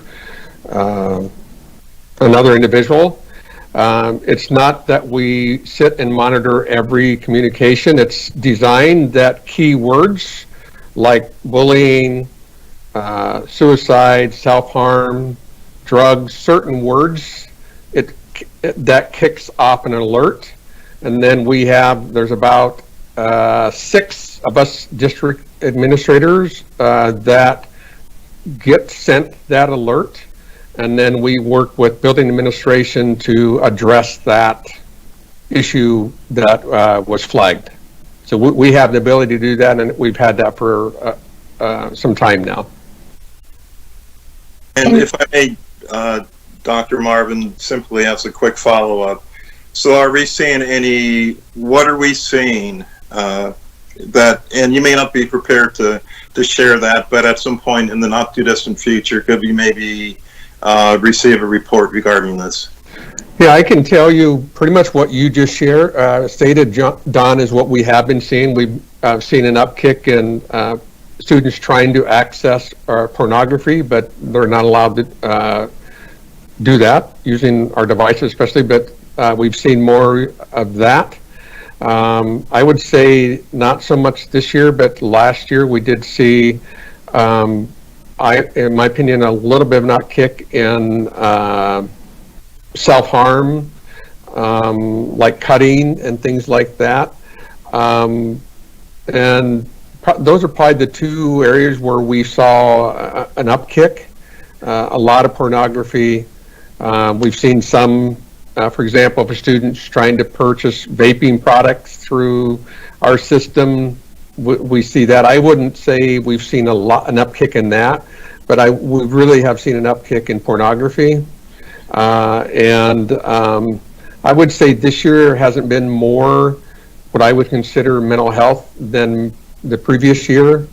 But we've had a few situations where, to be honest with you, I think the ability to do this, we have saved some students' lives based on us having ability to do that. And we've had a few situations that had we not been alerted, we've had some students that could have been, maybe not have been with us.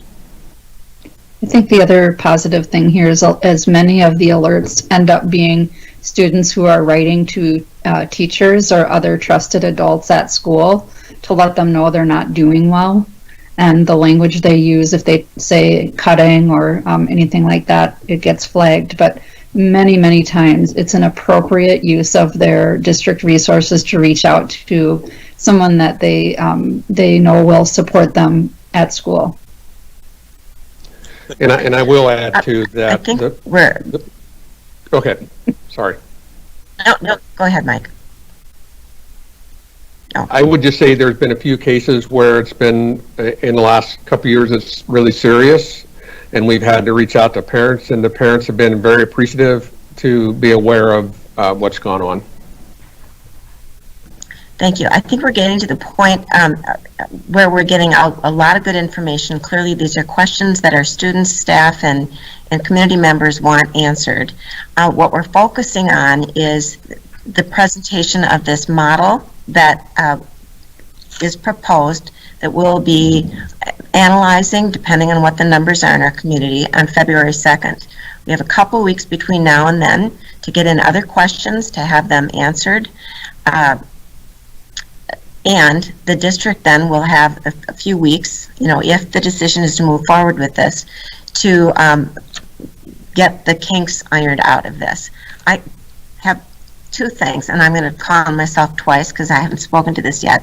I don't need an answer for the first one, but the concern among some staff is that as exciting as this model is and the potential that it is, it looks like to some that with the different pathways teachers can choose, they may be having to prepare 3 different lessons for every hour, every day. So if they have 4 different preps, they're going to be doing 12 different pathways per day. And this is not going to be good for the students or for the staff. So I think that's something that needs to be discussed about the autonomy that teachers will have to choose and how they can work together so that they are doing a great job of connecting with kids without spending 14 hours a day preparing and teaching lessons. The question I have is this: if and when students or staff test positive, who decides what the quarantine is? Which staff, which students are quarantined, and for how long in a second model? It would be our district COVID team would work with public health, and then public health would tell us which individuals would have to quarantine, and then for how long.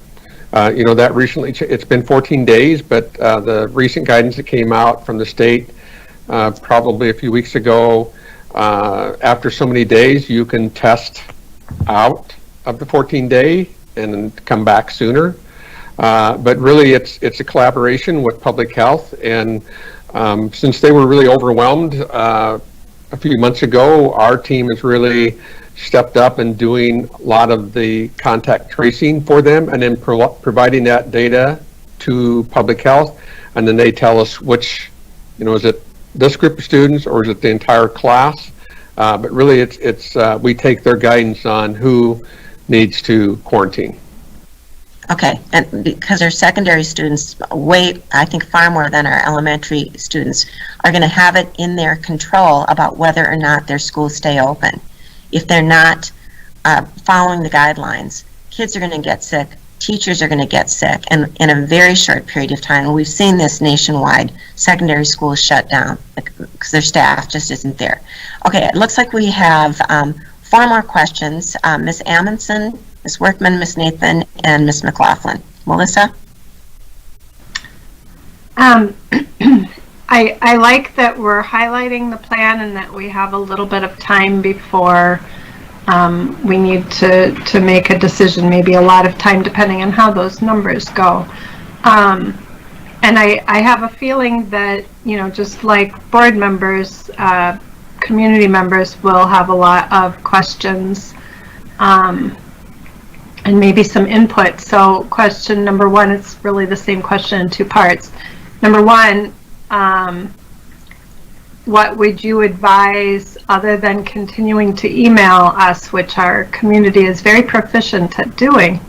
Other than emailing us with their questions, what would you advise parents? And I think it's important to hear from our high school students in this interim period before we make a decision, how should they communicate with us? And number 2, we did have a great Q&A session last week, but we continue to hear from families that they would like more open-ended opportunities for input, and are there any of those opportunities planned? I would say we do not have any planned. I guess first part of your question, if they have a specific detailed question about the plan for their school, I would encourage them to contact the building administration. That's who can answer that question for them. If they're just emailing to, like they have been, to encourage the board to vote a certain way, then I would encourage them to continue contacting board members.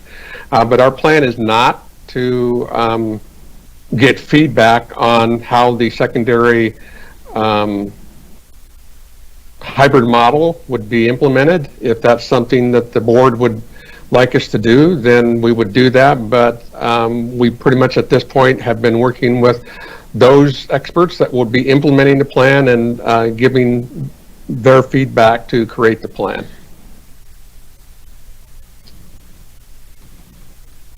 Okay, thank you. Ms. Nathan?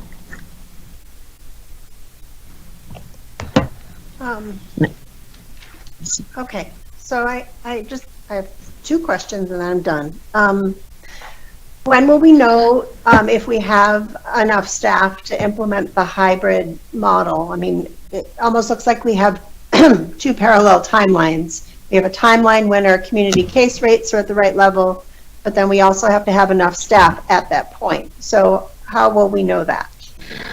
We should have that information by the February 2nd board meeting. Like I said, this week, that what did you call it, Jackie? For the mid-year registration. Mid-year registration form. There's not going to be a long window for that to be filled out. We already have the secondary staff who have a medical reason who can't come to full in person. We have that information. We do have a few of those that still need to provide that documentation to support their request. So I would hope on the February 2nd meeting we can let you know if we where we are teacher-wise. You know, we may have to hire some teachers. I don't know. We'll have to wait and see. And I do know we do have to hire 8 custodians and recall our new student nutrition services staff. But we're going to hopefully have all that information by the 2nd. Okay. So I think there was some confusion after the last board meeting when we talked about this. So I'm going to ask the question and you can tell me if I said it right or not. But my understanding is that teachers notify and have a medical reason for not teaching in the building, or they can choose to take a leave of absence. And those are the 2 factors under which a teacher would not be available for in-person teaching. Is that right? Could you restate that? I didn't catch all of it. So having a medical reason for not being able to teach in the building, or they can choose to take a leave of absence. But those are the only 2 reasons under which teachers would not be available to teach in the building.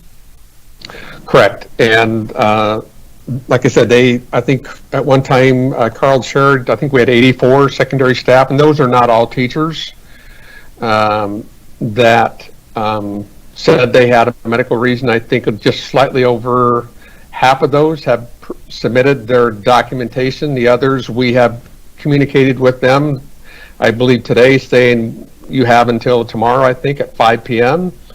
to let us know what that, you know, that documentation, because as we see, we're getting closer to hopefully a hybrid model for secondary. We really need to shore up our staff, and if they don't have a medical reason, then they will have to report to work or take a leave of absence.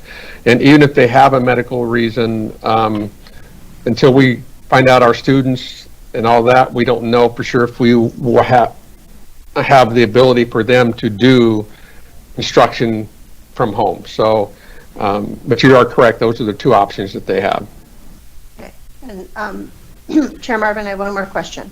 So regardless of whether we go back, regardless whether we remain in distance learning or we go back to a hybrid model, we've had a question about extracurricular activities that are not sports. Do we have any more information as to whether those after-school clubs and activities can be operated under the youth sports guidelines? We don't have that answer yet. Several weeks ago, we submitted our question about the synchronous in class and at home. We just got the answer today that we can do that. So it takes a little time to get those.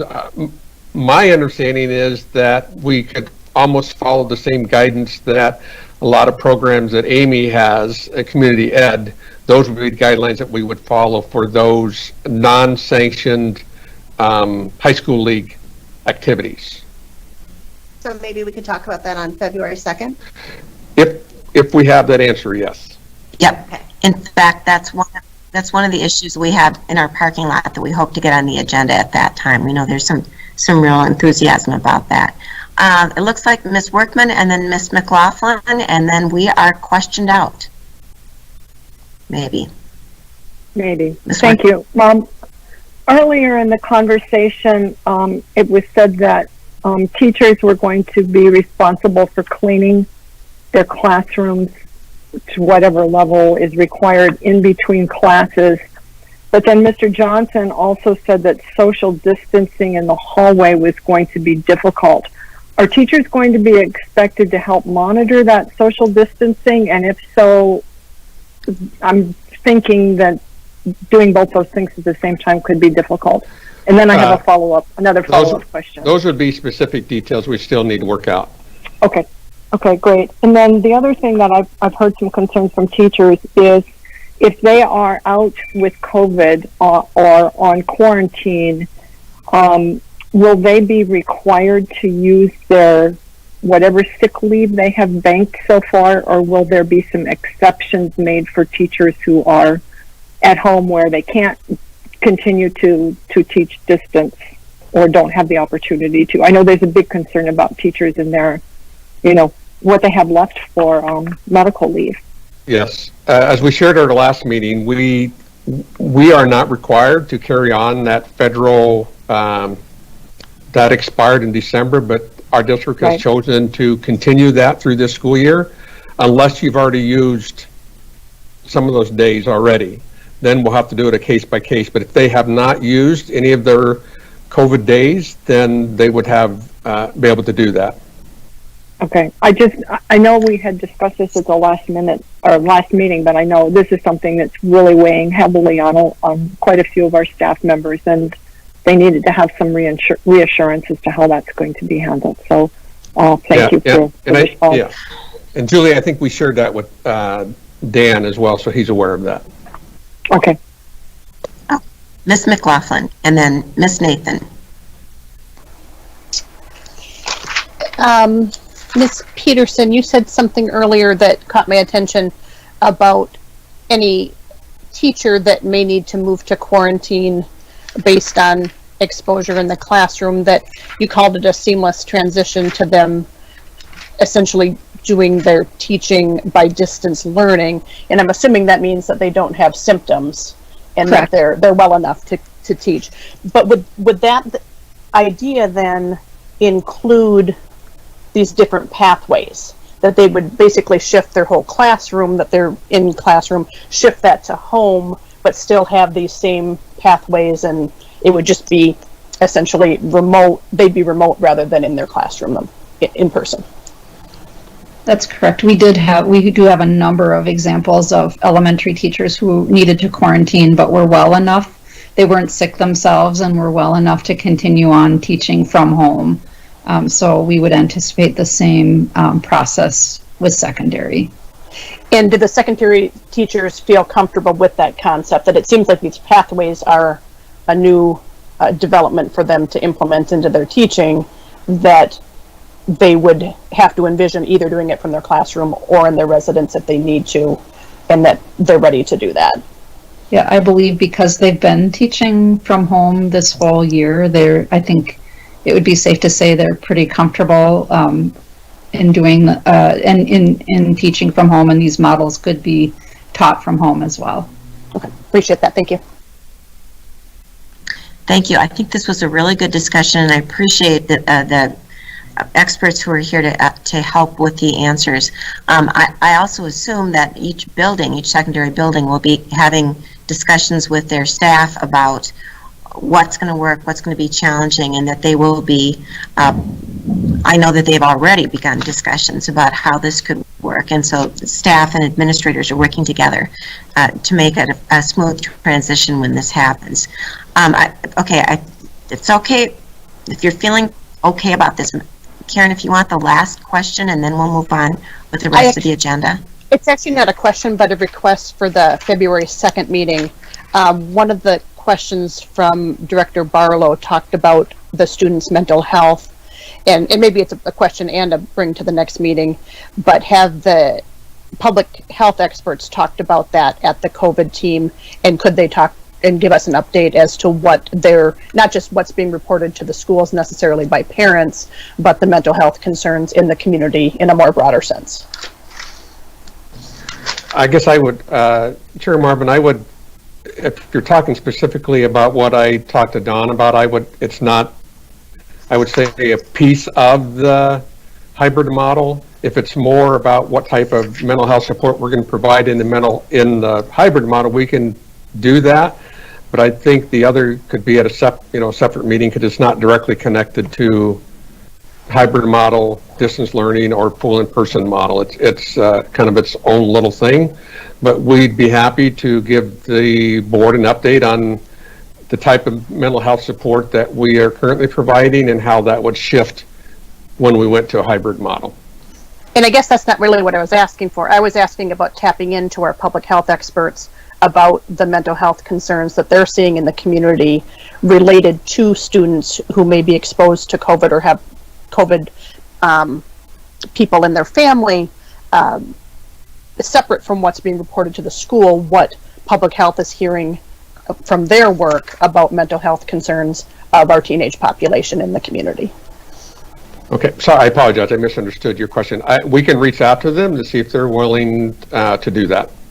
I think that would be helpful both for the board and our constituents to hear what a public health update on that topic. So information item type thing. Okay, Kathy? I'm just And then gonna can add we on to really, that. It's quick. Yep. I would say, in addition Go ahead. to, in addition to what Director McLaughlin said, Superintendent, I think it would be good to hear what the mental health supports are that we've been providing and how it will shift when they are back in the buildings, because we know our students are bringing a lot of challenges with them. So that would be great if that could be part of that discussion. Okay. Good. Thank you. Okay, moving on. From that to Knutson Construction, also very important. 7.01, approval of Knutson Construction as construction manager agent for the district. This is a briefing item, Mr. Munoz. Yes, I'm going to turn this over to Scott Sheridan, Executive Director of Operations. Scott? Thank you, Superintendent. Good evening, board members. I'm bringing forth a briefing on the approval of a construction manager as advisor, or a CMA, for Rochester Public Schools. This was originally scheduled for the January 5th meeting, but we pulled it off due to the number of items that were on there. But once it is approved, if it's approved, then we would utilize the new CMA, the new approved CMA, to assist us with getting our request for proposal created and addressed, along with the scope of work for the JM project, which is going to be about a $39 million indoor air quality project that is supposed to be completed over 2 years. Right now it's on hold for all of that until we do get approval, or if you deny the CMA. We have used the CMA on prior to my arrival, prior to 2014, on about 7 projects, and then we didn't use the CMA for a while up until about 2017. The CMA we used for the Hoover Earlier Learning Edition, and we had a great success. That was a very short timeline project that had to be completed in a short amount of time, and the work of the CMA greatly improved the ability for us to get that project completed. Our current construction services division is comprised of a coordinator and 2 construction assistants, and as you know, we have the $180 million referendum going on. We're also going to be doing about $11 million of long-term facility maintenance projects over the next 2 years. And then when you add in this $39 million for the JM project and the Edison IAQ, it really tasks our construction services division. So the support that we get from the CMA is a huge benefit to us. We use the CMA not only on the Hoover project, we also use them for the Bamber Valley project. That was a $16 million plus project that was completed in just 1 summer. And that's a tremendous task to get completed. The organization that's required to get that done is just tremendous, and having that CMA on board is a huge help. What we went to our district law firm because a CMA per state law is actually considered a professional service. And what we wanted to do is to get their approval from our law firm that it would be okay to just appoint a CMA versus having to create a request for proposal, go through all the best value interviews and all that, because it is a professional service by law. And the law firm did support that opinion, that it is a professional service that isn't required to use a competitive bidding process. And the same thing applies for architectural firms and even hiring a law firm. Well, the strong working relationship that we've had with Knutson Construction, some of you are very familiar with Knutson Construction because they've been coming on a monthly basis as well to give you updates, and there'll be one later this meeting as well. But we have a really good relationship with them. We work very well with them, very well together. They have the interest of the school district in mind. And so what we're asking for is approval by the board to approve Knutson Construction as our CMA. And this would be a contract through June 30th of 2022. Anytime during this time, we could say we don't want to use them anymore. Knutson can say the same to us, is that they want to back out. And the school district has the sole rights to decide which projects we're going to use a CMA on. So they're not going to be used on every single project, just the projects that we deem necessary. There is some cost benefit to using a CMA because they create all the competitive bid packages for us, and we get a savings instead of hiring a general contractor to run the project where they charge about a 5% up fee on the project costs. That's eliminated now because we have a CMA, and there's some savings provided in some sense on if we use our tax exempt status for our district as well, that we're allowed to do with a CMA in place. So I'm willing to take some questions from you if you have any questions on the CMA. Thank you. Ms. McLaughlin, your hand's up. I'm not sure if that's residual or if you have a question for Mr. Sheridan. Oh. It was residual. Thank you. Okay. Any questions? This is a briefing item. That's kind of a... Ms. Amundson. Would it be helpful to move it to action? Are you asking me, Director? That's a good question. I would say yes. If there are no other questions, I would like to move this to action, please. And I would like to second it, please, if there are no other questions.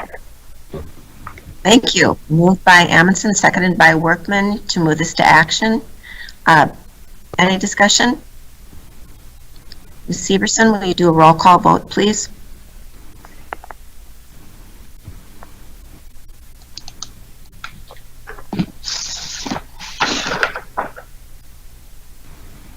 Ms. Severson, are you there? My mute button's stuck. I'm sorry. Clerk Amundson. I hate that. Aye. Yeah. Aye. Director Barlow. Aye. Director Garcia. Aye. Director McLaughlin. Aye. Chair Marvin. Aye. Vice Chair Nathan. Aye. Treasurer Workman. Aye. Thank you. Thank you. This is now an action item. Be it resolved that the School Board of Independent School District 535 approves Knutson Construction Services as the construction manager as advisor for Rochester Public Schools through June 30th, 2022. Move approval, Amundson. Second, Workman. It's been moved and seconded. Ms. Severson, will you call the roll? Thank you. Clerk Amundson. Aye. Director Barlow. Aye. Director Garcia. Aye. Director McLaughlin. Aye. Chair Marvin. Aye. Vice Chair Nathan. Aye. Treasurer Workman. Aye. Thank you. Motion passes. Thank you, Mr. Sheridan. Thank you. We are on to 7.02, naming the new elementary school building. This is a briefing item. Mr. Munoz. Yes, I'm going to turn it over to Heather Nestler, Executive Director of Marketing, Communication, and Technology. Heather. Good evening, school board members. I am going to share a presentation with you. Can you see my screen? Yes. Yes. Okay, perfect. Perfect. So we're going to talk about naming the elementary school this evening. I want to first remind you of the process we went through. We presented this process to you in September, and it was a process that involved our community. So our community members submitted names for our elementary school between October 19th and November 1st. And we asked them to put those names within 3 categories of specific criteria, which were based on the name of an individual who played a critical role and contributed to society, had a principal legacy or a key activity, advocacy, or accomplishment for which this individual is known that aligns and reflects with the district's mission, vision, and core values and beliefs. And this person had to have been deceased for 5 or more years. So that was criteria 1. Criteria 2 was based on geographical or historical relationships. And the third criteria was A, a school or facility name may articulate aspirations of the educational outcomes for the Rochester Public Schools students, or B, school facility should consider the diverse community that they serve, and that the proposed name should avoid duplicating other school names in the region to prevent possible confusion. So those were the 3 categories. And during that time frame, we received 135 unique names that matched the criteria. Then, a volunteer group of individuals from the Facilities Task Force and elementary and middle school design teams reviewed the names that met the categories and the criteria in early November. And there were 10 members on that design team that were randomly selected. 6 of them were community members, including a student, and 4 of them were staff. After that, the community, I just went way too fast. The community had a chance to rank their favorite names from 5, because that task force of 10 narrowed down that 135 unique names to their top 10. I think it was top 10 or top 5. And then we brought the top 5, that was collectively together to our community. And the community could rank the names from 1 to 5 between November 16th and the 29th. And then this obviously was on the school board agenda item back in December, which is why this presentation hasn't been updated. And so I just wanted to provide this, and I'm not going to read it, but there were 5 names. They were the Henry Plummer Elementary School, Martin Luther King Jr. Elementary School, Overland Elementary School, Sarah Berger Stearns Elementary School, and Wilkes-Barre Elementary School. And so we provided the history of these names and the supporting information when people were making their decision. I'm going to take a moment here just to share the results with you. And you can see they were all very close together, but we had 5,787 individual responses to this. And the top 2 names that stood out here were Henry Plummer Elementary and Overland Elementary. Again, very close. And so we said in our presentation back in September, we would bring you the top 2 names, and the board would ultimately have the decision of which name we would name this school. And so tonight I present to you Henry Plummer Elementary and Overland Elementary for consideration for the name of the new middle school in Northwest Rochester. And with that, I'll stop sharing my screen. Thank you. Ms. Amundson. Thank you. So I had a question on step 2, on slide 2, but Ms. Nestler, you addressed most of it. I was going to ask how many of those individuals, narrowed down from the big list to the small list. But I would like to inquire as to the representation and diversity of those members. Would you feel that those 10 people who were chosen adequately reflect the diversity in our community? I don't know that we asked any questions about demographics. They were members of the Facilities Task Force and the design team, which I do think was representative of our district as a whole. And I do know that we intentionally asked some of our students to apply and made sure that we had one of them in there. But as far as the individuals, we did not ask demographics when we did the random selection. And if I could just step in for a minute, I think there were a few board members who were a little bit disappointed that the top 2 names didn't really reflect the kind of rich diversity that we'd like to see in our school names, and that we hope to see in the future, and that going forward we might suggest a different process so that we could get perhaps some names that aren't the ones we have. However, this was the process we told our community we would use. We have gone through it. I think they, in good faith, went through the steps. These were the 2 names that have been delivered to us, and so from my perspective at least, I think that at this point, my opinion is that it behooves the board to vote on these two, because that's what we told our community our criteria would be. And we know for sure that our community wants to know how we're making decisions. Ms. McLaughlin. I just have a brief question for Ms. Nestler, just to make sure I heard correctly. We're voting on the elementary school name. I think you might have misspoke and said middle school name when you were wrapping up your presentation. Absolutely, that was a slip. Elementary school. Thank you. Thank you. And Dr. Garcia. I just have a technical question. Is Overland, aside from the location, is there like connotation to a connection to someone's name, or is it literally just like the textbook definition of like across land? I might have to call on my colleague John Carlson, but I do believe I asked this question, and it is the street of which the school is on, and I don't believe it is related to an individual. And Ms. Amundsen. Oh, sorry, Mr. Carlson, do you have that information? Yes. As far as I know, it's the roadway, but there might have been a family name.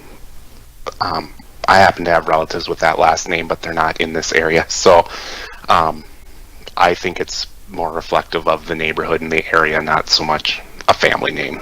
Okay. I did receive a letter from a community member who wrote, Overland Trail is historic to this area. Wagons and stagecoaches used this high ground as it was safe from flooding from the Zumbro. Hubble House was aimed at the end of Overland Trail. Maintain our natural history by naming the school Overland. So a little bit of history on that. Thank you. And Ms. Amundsen. So I totally respect that we told the community that we would choose between the top two. The problem I have with that is how we define what the top two is, because if you look at the numbers on the survey results, and if you will look at Overland, 25% of people put it as their top choice, but 28% put it as their bottom choice. And so I would argue that perhaps that name really isn't their top choice, it's their bottom choice. So I'm wondering whether or not we're truly debating between the top two. It just depends on how you run the numbers, right? But I would also point out, not only was Overland their bottom choice, but no other name got a stronger reaction to their fifth place choice. So in a way, it was their bottom choice two different ways, because there's no number in the column under number 5 that's greater than 28%. There's also no number in the Overland row that's greater than 28%. So, I mean, not to complicate things, but if we were, which we aren't, if we were interested in making the community happy, this would not be the way to do it, because we'd be making a greater number unhappy than happy. So I guess I don't know what to do with that. Are you suggesting that we need to revote? I don't know yet what I'm suggesting. I've been, turning that over since, our materials came out, but I guess I'm interested in hearing from what other board members think we should do to reflect the true wishes of our community. Well, and again, your point is the true wishes, and I think, as you said, there are different ways of interpreting that. And Ms. Nathan, I see your hand up. I guess from my perspective, if this in any way had a real impact on kids' education, if this was going to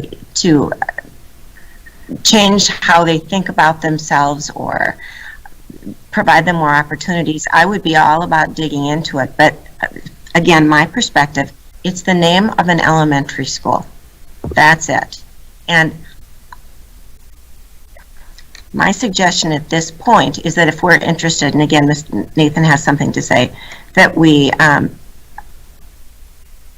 see if people want to move this to action. If they're satisfied with the process, move it to action. And if we don't, I guess that means then that we have to go back and revote. I just think that at this point in the education of this community and our students, we've got more important issues to focus on. But again, Ms. Nathan. So, using Director Amundsen's criteria, though, the other option that is on our plate, which is Henry Plummer, received by far the most number of top votes and the least number of least favorite votes.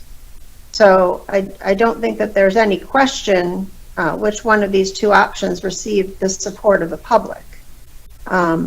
So, I mean, if we're going to go with that criteria, then, you know, Henry Plummer is clearly the favorite. Okay, thank you, Mr. Barlow. Yes, I support everything Director Nathan just said, and for the very same reason she did as well. And in terms of community expectation, I believe they want to have confidence in the decisions we make versus we ourselves questioning our own decisions, which only potentially causes them to question the very decisions we make. So this is simply being presented tonight as an informational item. We're under no obligation or there's no pressure for us to move to action. I appreciate the presentation that Heather has presented, and I think it's clear in terms of what the clear number one was, and we've been provided with two options, so when it's time to vote, I'll be ready to vote. Thank you. Oh, and to be clear, it's a briefing item. So if we wanted to vote on it tonight, we certainly could move it to action and vote. We absolutely do not have to, though. Ms. Workman.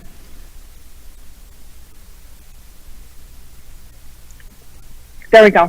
I would take a little bit of issue with the chair's comment that this doesn't impact their education. I think it very much can impact their education. Obviously, we're kind of stuck on this round, but I would hopefully we'll have a little bit more of an idea for what kind of process we might want to pursue for the middle school. But I think for some of our students, not having a school that's named after an already famous white man who has certainly done wonderful things for medicine, or a geographical location, that to honor someone with a different background is something that the board should really seriously consider in light of our equity work. We already have a school named after George Gibbs, who was a black man who was very prominent in the community and has done some wonderful things. So I would just like us to keep that in mind moving forward, that students do identify with their school, and yes, it can make a difference in their education, because when they consider the name of their school, they're thinking, somebody actually sees me. And, you know, not that we can change the will of the people for tonight, but I think it's an important discussion to have moving forward. Point taken. Thank you, Ms. Workman. And Ms. Nathan? No? Hand down. Mr. Barlow?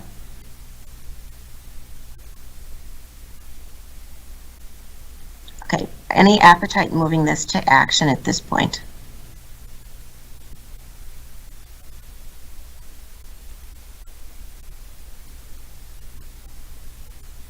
Hearing none. Wouldn't we have to pick an option to move to action, Director Workman, or Director Marvin?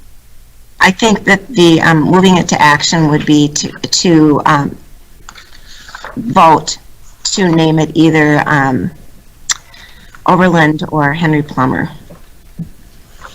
Right, but we'd have to choose which one in our motion, in our move to action, right? And we could do that. We could have a move to action to name it Henry Plummer, vote on that, vote it up or down, and then move to action to name it Overland. Okay, so let me understand the process. At some point, we have to name our elementary school. So if we don't move it to action tonight, I'm assuming it will come up at a later meeting, and I don't know what the timeframes are required by our construction people as to whether we have a deadline for that, since it's already been delayed. And my second question is, if we were to choose to delay, what would we be doing between now and the next meeting to bring us closer to an answer? I wouldn't be doing anything, actually. Well, having lunch maybe, but Mr. Munoz, do you want to weigh in on that? Yes, we are on a timeline since this agenda item got pushed further out because of a variety of reasons. I know they're ready. They need to get signage designed and ordered for the new building. So, yes, we would like a decision to be made at the next business board meeting.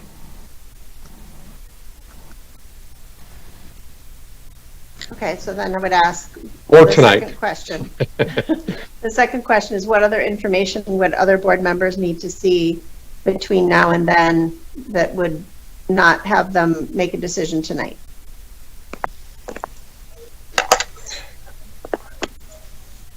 Dr. Garcia, your hand's up. I don't know if you want to answer Ms. Nathan's question or if you have something else to add. I mean, I guess both. So I'm not enthused about either option.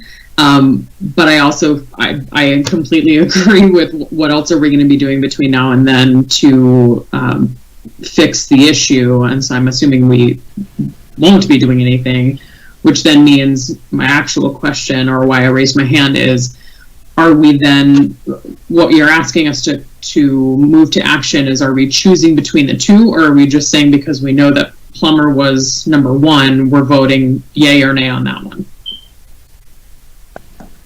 We can do it either way, actually. If someone wants to move one or the other to action, we can vote that one up or down. We can do that twice. My sense on this is that we understand that there are some who think that this wasn't the best process to use. We can absolutely change the process, and I think we should, when we look to name our middle school. But personally, I would like to get this thing done now. It doesn't really matter if I love either name or not. These are the ones our community came up with. We told them we would respect the process. We followed the process, and I just as soon get a decision made. But again, I'm one board member, not the entire board. Mr. Barlow, do you want to speak to something? Of course. But germane to the subject at hand. I think it's important that from a procedural point of view, it's not a matter of what information we might receive that would maybe potentially change the outcome. It's actually adhering to our own policies, which basically say items are briefed first and then voted at a separate meeting. Though it seems like it's been our practice to, if there's an exigent reason to brief and then vote, that we do that. So I guess I just wanted to be clear in our communication for our new board members, and perhaps even a reminder for those of us which have been here for a bit, that it doesn't necessarily mean that we're going to hear something different. Yes, but I think sometimes we feel that we're under obligation to move something in action, and I just want to communicate that. Thank you. Ms. Workman. Yes, I'm a little confused as to which policy Director Barlow is referencing on that. The only thing that I recall off the top of my head being in policy is that we need to let any vote on policies sit until the next meeting. I don't think that there is anything in policy that says we must, or even that it's recommended that we not move things to action for another meeting. So, but I may have missed it because there are an awful lot of policies. So if anybody else would care to inform me, I would appreciate it. Thank you. Well, and I appreciate your question. I think what Mr. Barlow was talking about was protocol, not necessarily policy. But I would like us to stay focused on naming the elementary school. If we do not move this to action tonight, and we do not need to, we'll bring it back to the next one. And hopefully at that point, people will be ready to move it to action and to vote. Ms. Amundson. Unless we have any suggestions for how to re-examine the data aligning with the vote, then I personally would be prepared to vote tonight, although I'm not prepared to move it to action because of the other concerns raised about why we don't move things to action unless we need to.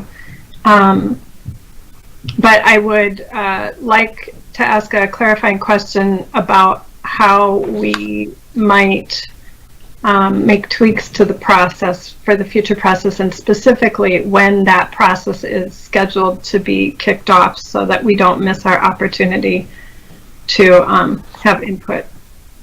And if that works for you, I can put that under tonight's agenda under other business, that's a discussion we could have about when that should come onto the agenda.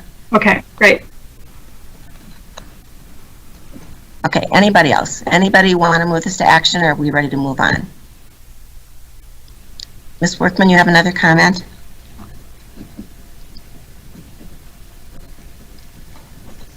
Ms. Workman? No? Okay. We'll move on then. 7.0 through, okay, 7.03, District Calendar 2021-22. This is a briefing item. Mr. Munoz. Yes, just for the sake of our new board members, we have a group called Meet and Confer, and that is made up of the teacher union leadership. There's cabinet members on there, and there's also the board chair. And one of the roles of this group is to create the school district calendar. And so tonight we are presenting you the 21-22 school calendar, which I'll quickly share just so, there it is. This is also in board docs, but it's an August 30th, first day of school, and June 3rd would be the last day of school for students. And like I said, this is a calendar that came out through the Meet and Confer process. We also have the 22-23 calendar that we're doing final touches to and hope to bring that to the next board meeting. Any questions? Mrs. Workman?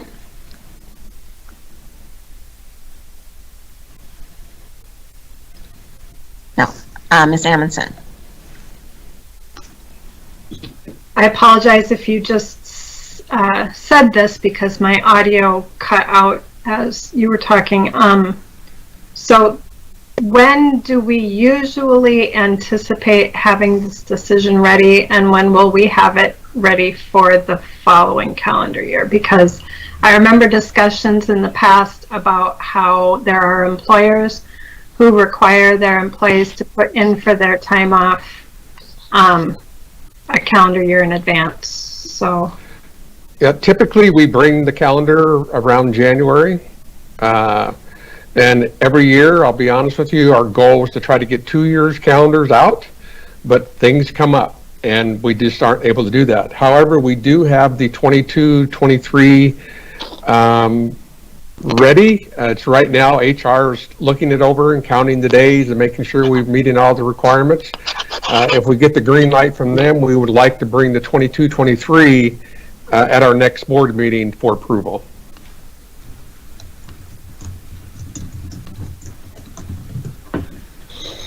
Ms. Workman? Yes, did we need to get special permission to start before Labor Day? We will do that once the board approves it. We do, you know, that one of the requirements is I think you have to do $400,000 worth of construction, and we will be doing that. But we will submit that along with the calendar once it's approved by the school board. I do want to point out, and I should have mentioned earlier, the conversation we had at Meet and Confer, if you, those of you who have been with us for quite some time, we've alternated Martin Luther King Day and President's Day.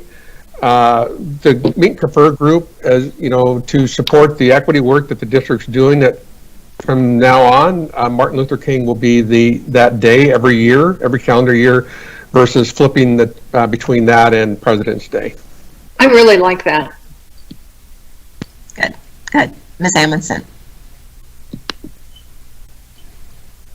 Sorry, that's a residual hand. Residual hands. Okay, hate it when that happens. This is a briefing item, and I know that our community is anxious, always anxious, to plan as far ahead in advance as possible. I think the fact that they will have another calendar available for the following school year soon is great. But this is currently a briefing item, and I bet somebody would love to move it to action after Ms. Workman. Yes, I would like to move this to action, please. Excellent. Second, Excellent. I'd like Thank to you. second. Okay, Garcia seconded. It is now an action. It is not now an action item. Ms. Severson, will you call the roll to see if we can make it an action item? I would be happy to do that. Thank you so much. Clerk Amundson. Aye. Director Barlow. Aye. Director Garcia. Aye. Director McLaughlin. Aye. Chair Marvin. Aye. Vice Chair Nathan. Aye. Treasurer Workman. Aye. Thank you. It's now an action item. Resolution, be it resolved that the School Board of Independent School District 535 approves the 2021-2022 calendar for district schools. Move approval, Amundson. Second, McLaughlin.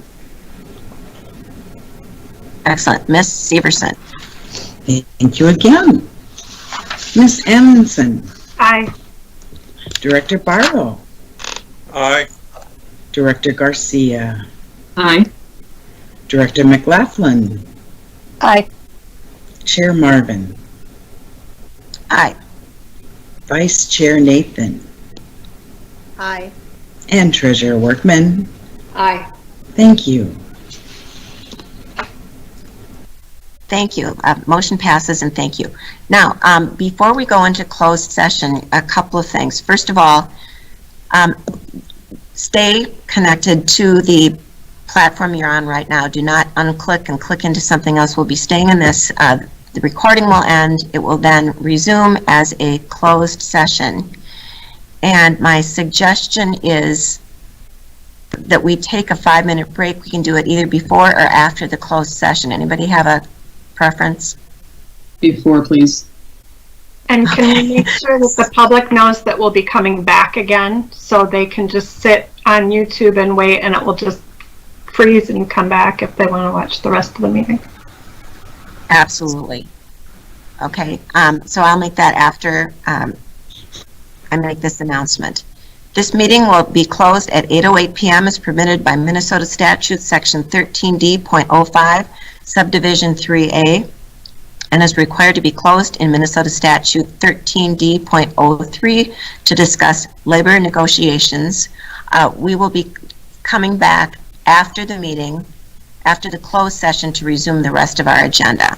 And we are in recess for 5 minutes.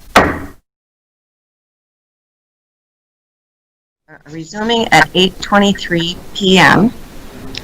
Ms. Amundson, will you read the list of those involved in the closed session? Yes, the following school board members were present: Melissa Amundson, Don Barlow, Jessica Garcia, Jean Marvin, Karen McLaughlin, Kathy Nathan, and Julie Workman. Other members present were Michael Munoz, Superintendent, John Carlson, Finance, Carl Bakken, Human Resources, and Michelle Severson, Assistant Board Clerk. Thank you, and here's the resolution from that meeting. Be it resolved that the School Board of Independent School District 535 Ratifies the 2020-2022 Service Employees International Union Student Nutrition Services Employees Collective Bargaining Agreement between Rochester Public Schools and the Student Nutrition Services employees. Excuse me, Chair Marvin, I did that move to action first, and then we'll vote again to approve it. I will move it to action, Amundson. Second, Garcia. Second, Workman. Thank you. I think you can, I'll just do the roll call quick for that. Clerk Amundson? Aye. Director Barlow? Aye. Director Garcia? Aye. Director McLaughlin? Aye. Chair Marvin? Aye. Vice Chair Nathan? Aye. Treasurer Workman? Aye. Thank you. Thank you also for reading the resolution. I think it's ready to move to approval if someone would like. Move approval. Second, Workman. It's been moved and seconded. The resolution has been read. Ms. Severson, will you call the roll? Thank you. Clerk Amundson? Aye. Director Barlow? Aye. Director Garcia? Aye. Director McLaughlin? Aye. Chair Marvin? Aye. Vice Chair Nathan? Aye. Treasurer Workman? Aye. Thank you. Motion passes. 7.06, approval of technology equipment. This is a briefing item. Mr. Munoz. Yes, at this time, John Carlson, Executive Director of Finance, will brief us on this agenda item. Good evening, School Board and Superintendent Munoz. I'm here to brief you on a bid opening we recently had. It was for telecommunications equipment. We are looking at buying 28 new switches, 317 wireless access points, and 34 backup power supplies. These would be replacing items that are already in buildings that we want to cycle out the old technology. So this would improve technology, specifically like Wi-Fi in existing buildings. So this is not adding for the new buildings or anything. This is replacing things within our network already. We received 2 bids at the bid opening. One was from Computer Discount Warehouse, and the other one was from Heartland Business Solutions. Computer Discount Warehouse had the lowest bids, so we are recommending them for all of the line items they bid on. And then on the 2 line items that they did not bid on, we are recommending that we approve Heartland Business Solution, and I believe those are for the power backup supplies.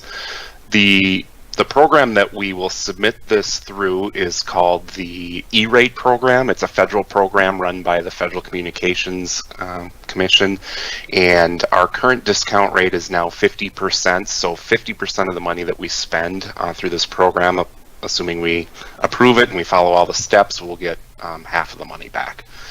We are going to pay the costs upfront with money that we have on hand from the certificates of participation we issued in 2018. So this is already part of our budget, and then again we'll get half of the money back probably about a year from now. At this point, I'd take any questions on this.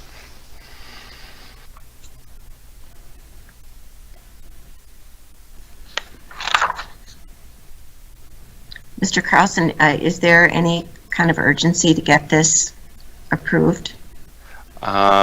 Just by the end of February, we'd like it approved and all the contracts signed so we can submit the application for the reimbursement.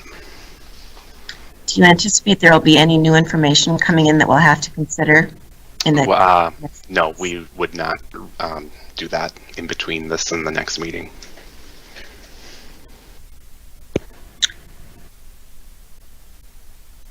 So if action. I'll second. Thank you, Nathan. Second, Amundson. Thank you. Any discussion about moving this to action? Ms. Severson, will you call the vote? Certainly, thank you. Clerk Amundson? Aye. Director Barlow? Aye. Director Garcia?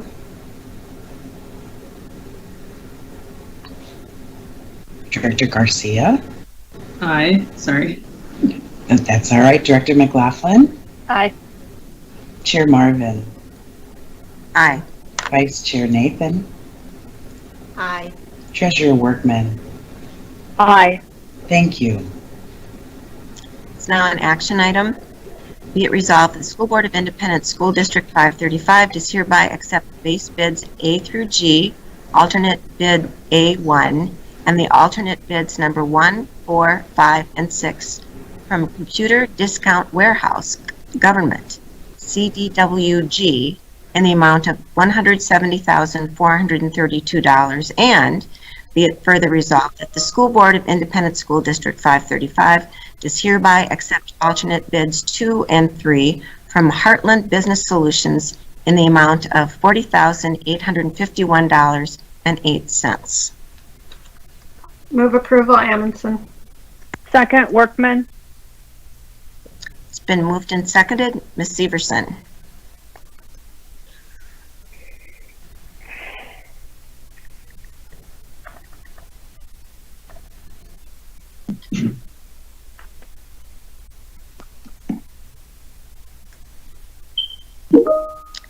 Ms. Severson, could you call the roll call vote, please?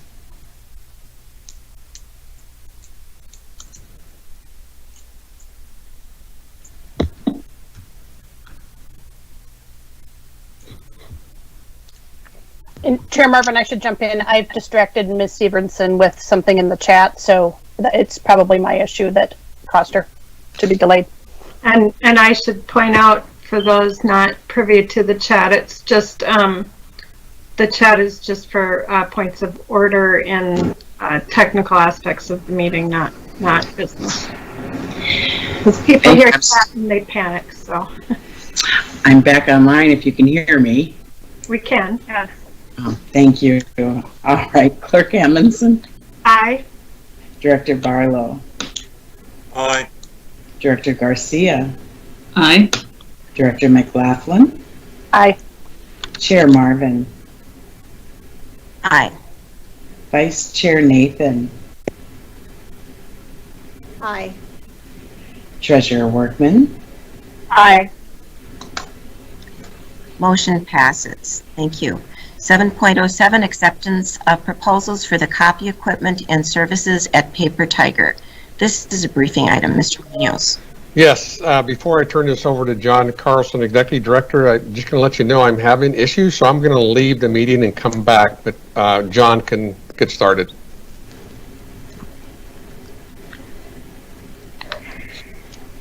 All right. Hopefully we're seeing the information about Paper Tiger here. So, good evening again, and what I wanted to share with you is we recently held a request for proposal for new copy equipment and services at the Paper Tiger Print Center. What I'm showing you on the screen is just some history on how much we print and copy in the district. The first group of numbers is what we do within our buildings, and as you can see, we're running I would say a tighter ship because our numbers are coming down. We were at 15 million copies 4 or 5 school years ago. We were down to 11 million copies at our sites before the pandemic year, and then 9 million where we went to distance learning for the fourth quarter. At our copy center, which is the Paper Tiger department we call it, it's located at the Facility Service Center. It's a full-time print shop that prints materials for our students based on requests from our teachers. That area has been slightly growing over the last few years. It was at 21 million, and before the pandemic was up to almost 24 million copies a year. So all total, you can see our copies though are reasonably flat, somewhat declining. They were 36 million, now they're down to 34 million.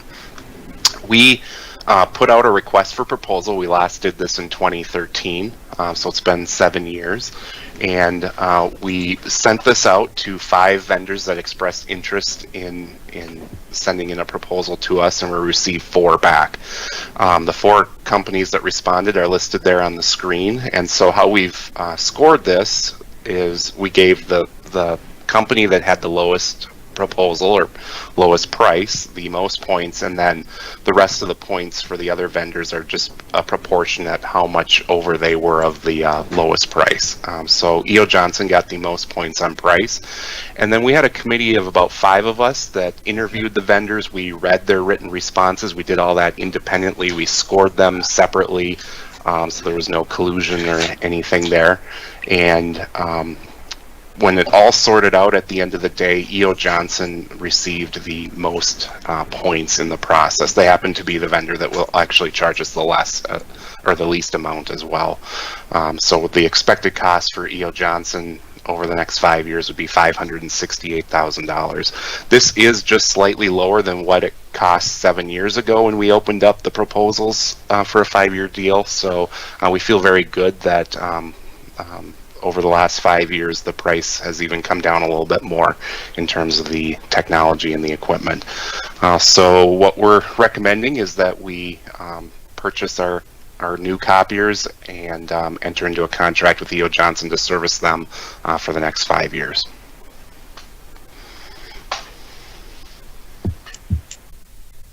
Thank you, Mr. Carlson, and thank you for ensuring us that there was no collusion.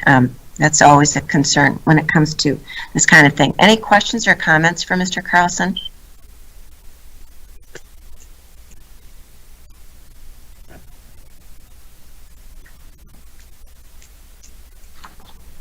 As always, you do a wonderful job, I think, in terms of getting us great deals with reputable companies, so thank you for that. Ms. Workman. Yes, if there are no questions, I would like to move this to action. Second, Anderson. Thank you, Ms. Workman. Thank you, Ms. Amundson. It's been moved and seconded to move this to action. Ms. Severson, will you call the roll call vote, please? Thank you. Clerk Amundson? Aye. Director Barlow? Aye. Director Garcia? Aye. Director McLaughlin? Aye. Chair Marvin? Aye. Vice Chair Nathan? Aye. Treasurer Workman?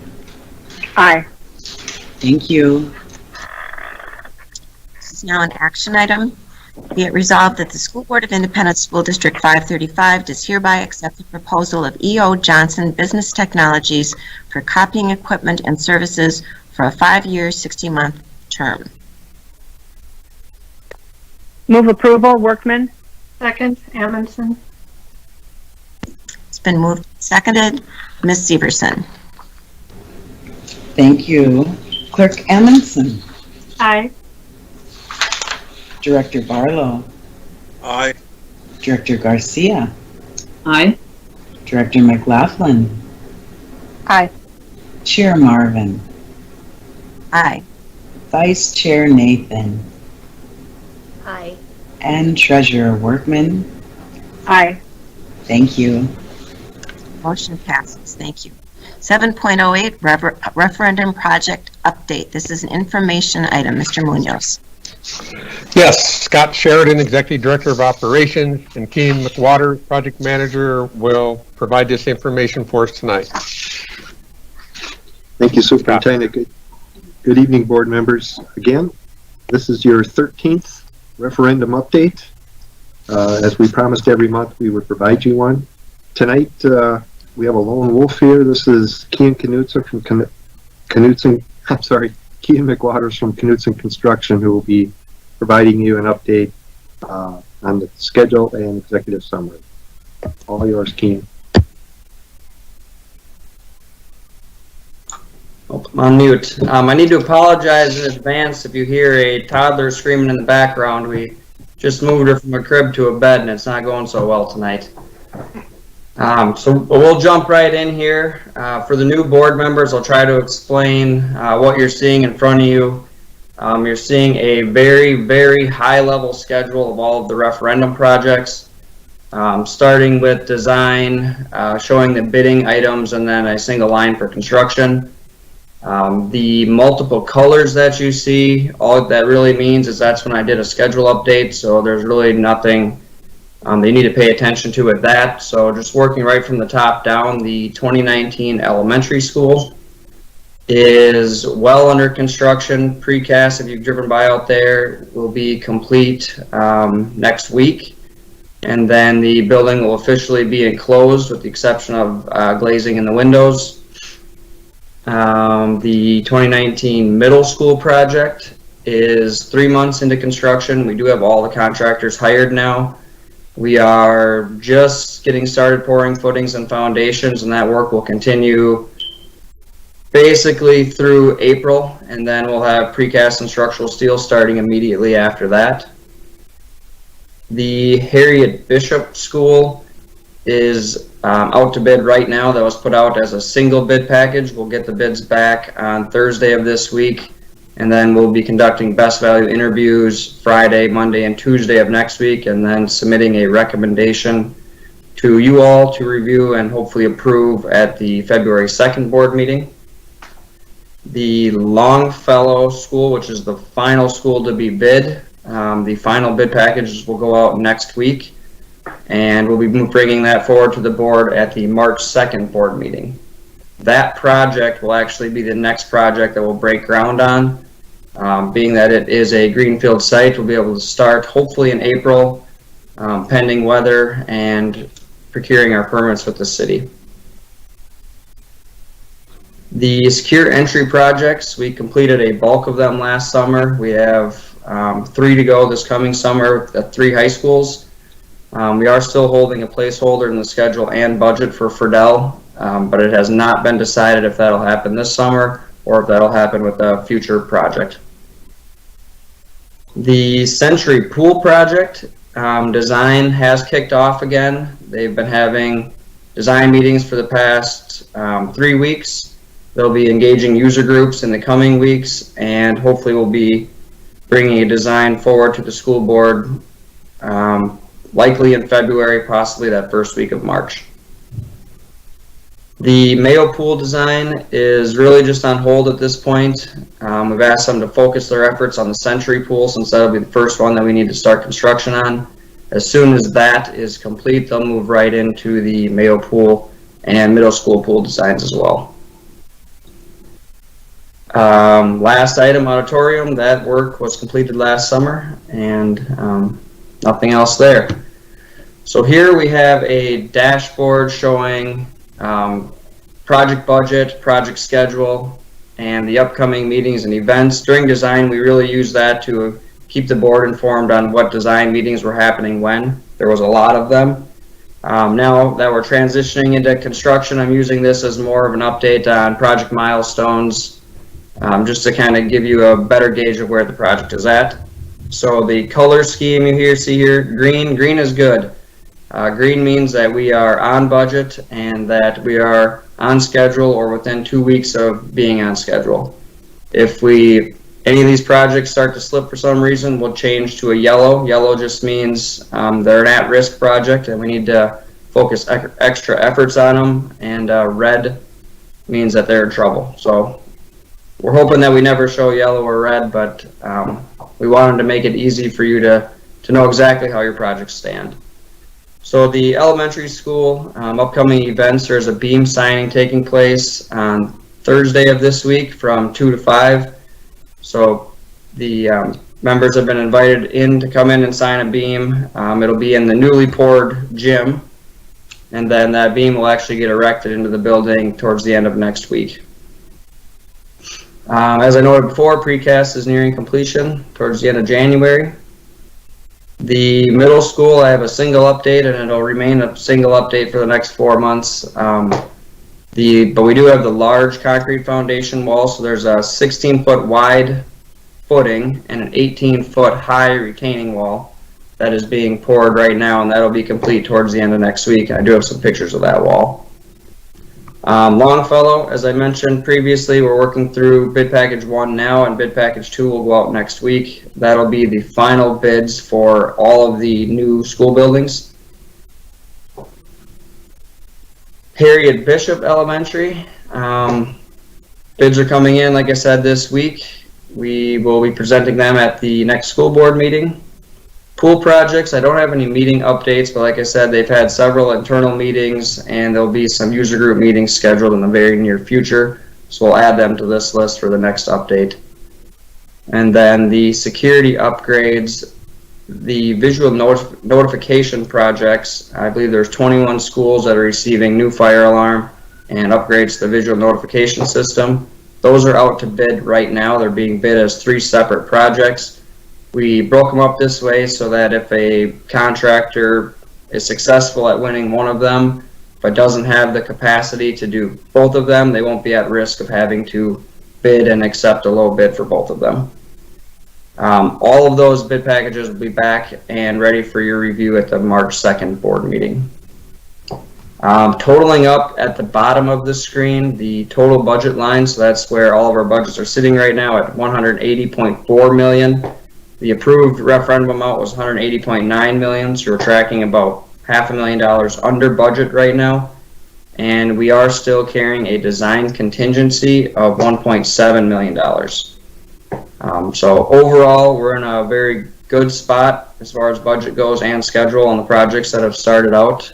We need to continue to be diligent in our budgeting and making sure we're making wise decisions. Any questions on schedule or budget or anything else? Otherwise, I'll pull up a few pictures.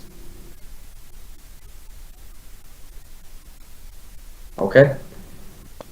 So this picture is the elementary school. You're seeing the brown precast. You're actually looking at the administrative area of the building. Off to the right-hand side is the main entrance into the building. And I promise you, after these panels get acid washed, they'll look a lot more even in the color, and it'll look really nice. Here is another photo at the elementary school. This is standing outside looking into one of the group learns. You have large windows in each of the corners of the group learns, which will let in a lot of natural light into the building. This is the gym, and what you're seeing, the yellow plastic looking thing, is called a vapor barrier, and the objective of it is to keep moisture from coming up from the ground into the concrete slabs and actually causing issues with your flooring. So a lot of your older school buildings don't have this, and you've had flooring issues in the past that are slowly being corrected as your buildings get remodeled. This gym was actually poured last week, so this is where we'll be hosting the beam signing.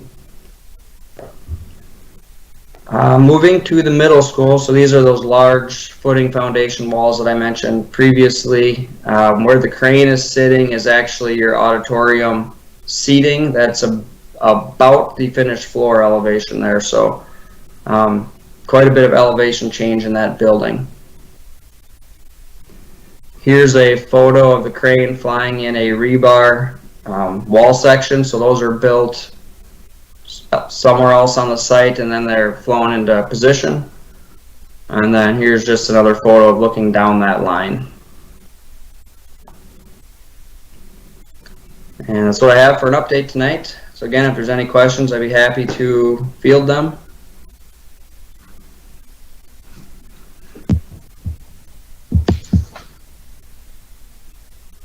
I just want to say thank you for sticking around Any questions? until the end of the meeting. Not a problem.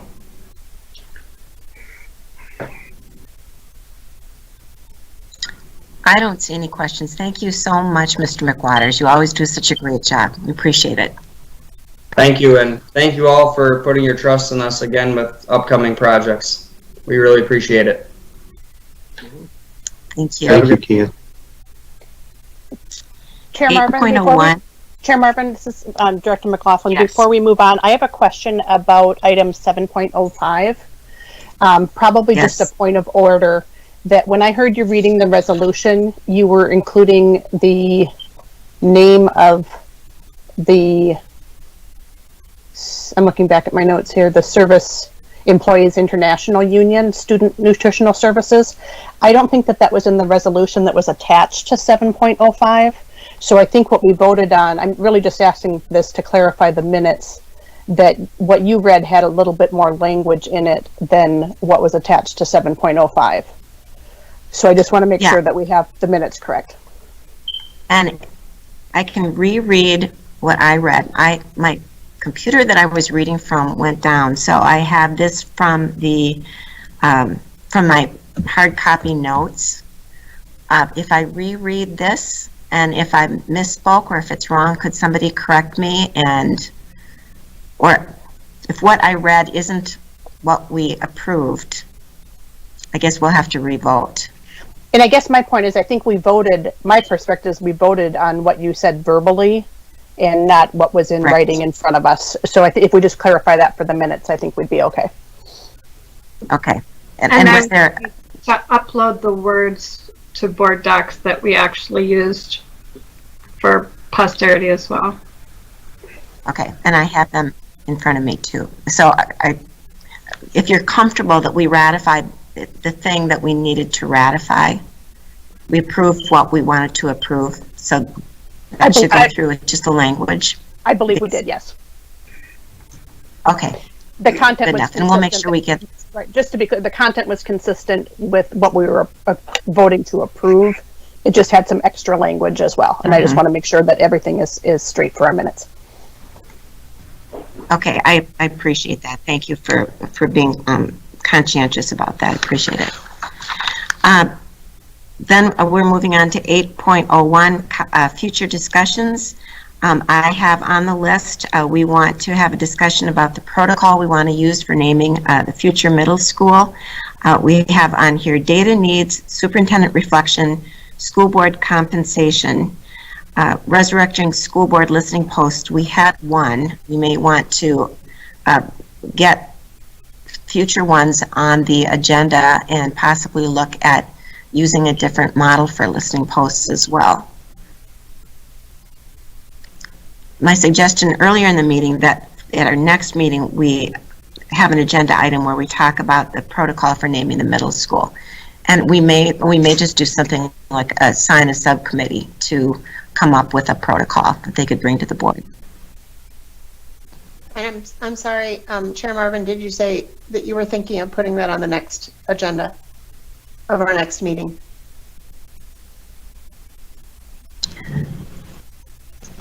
And I'm having so much trouble with breaking up that was going to be one item that we discussed putting on the our next board meeting's agenda, just discussing how we were going to arrive at a protocol. Okay.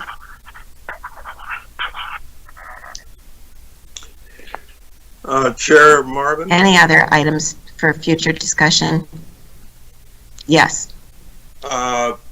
I just wanted to verify something. So, as individual members, we recommend for agenda consideration to the executive committee, which it consists of you, vice chair, and superintendent, and then we trust that you guys will develop an agenda based on your understanding of workflow and issues such as that. Is that correct? And consistent with, and maybe I should ask Director Workman, is that consistent with policy? Well, actually I know it is, but so you're asking us for possible agenda items for inclusion. That being the case, I would like to see included for... Yeah, are there other items that, yes, that you... I'd like to include for future consideration in-person meetings, moving to in-person meetings for the school board. Face-to-face. Yes. Okay. Thank you, Mr. Barlow. Anything else? All right, hearing no other suggestions, this meeting is adjourned at 8:53 p.m.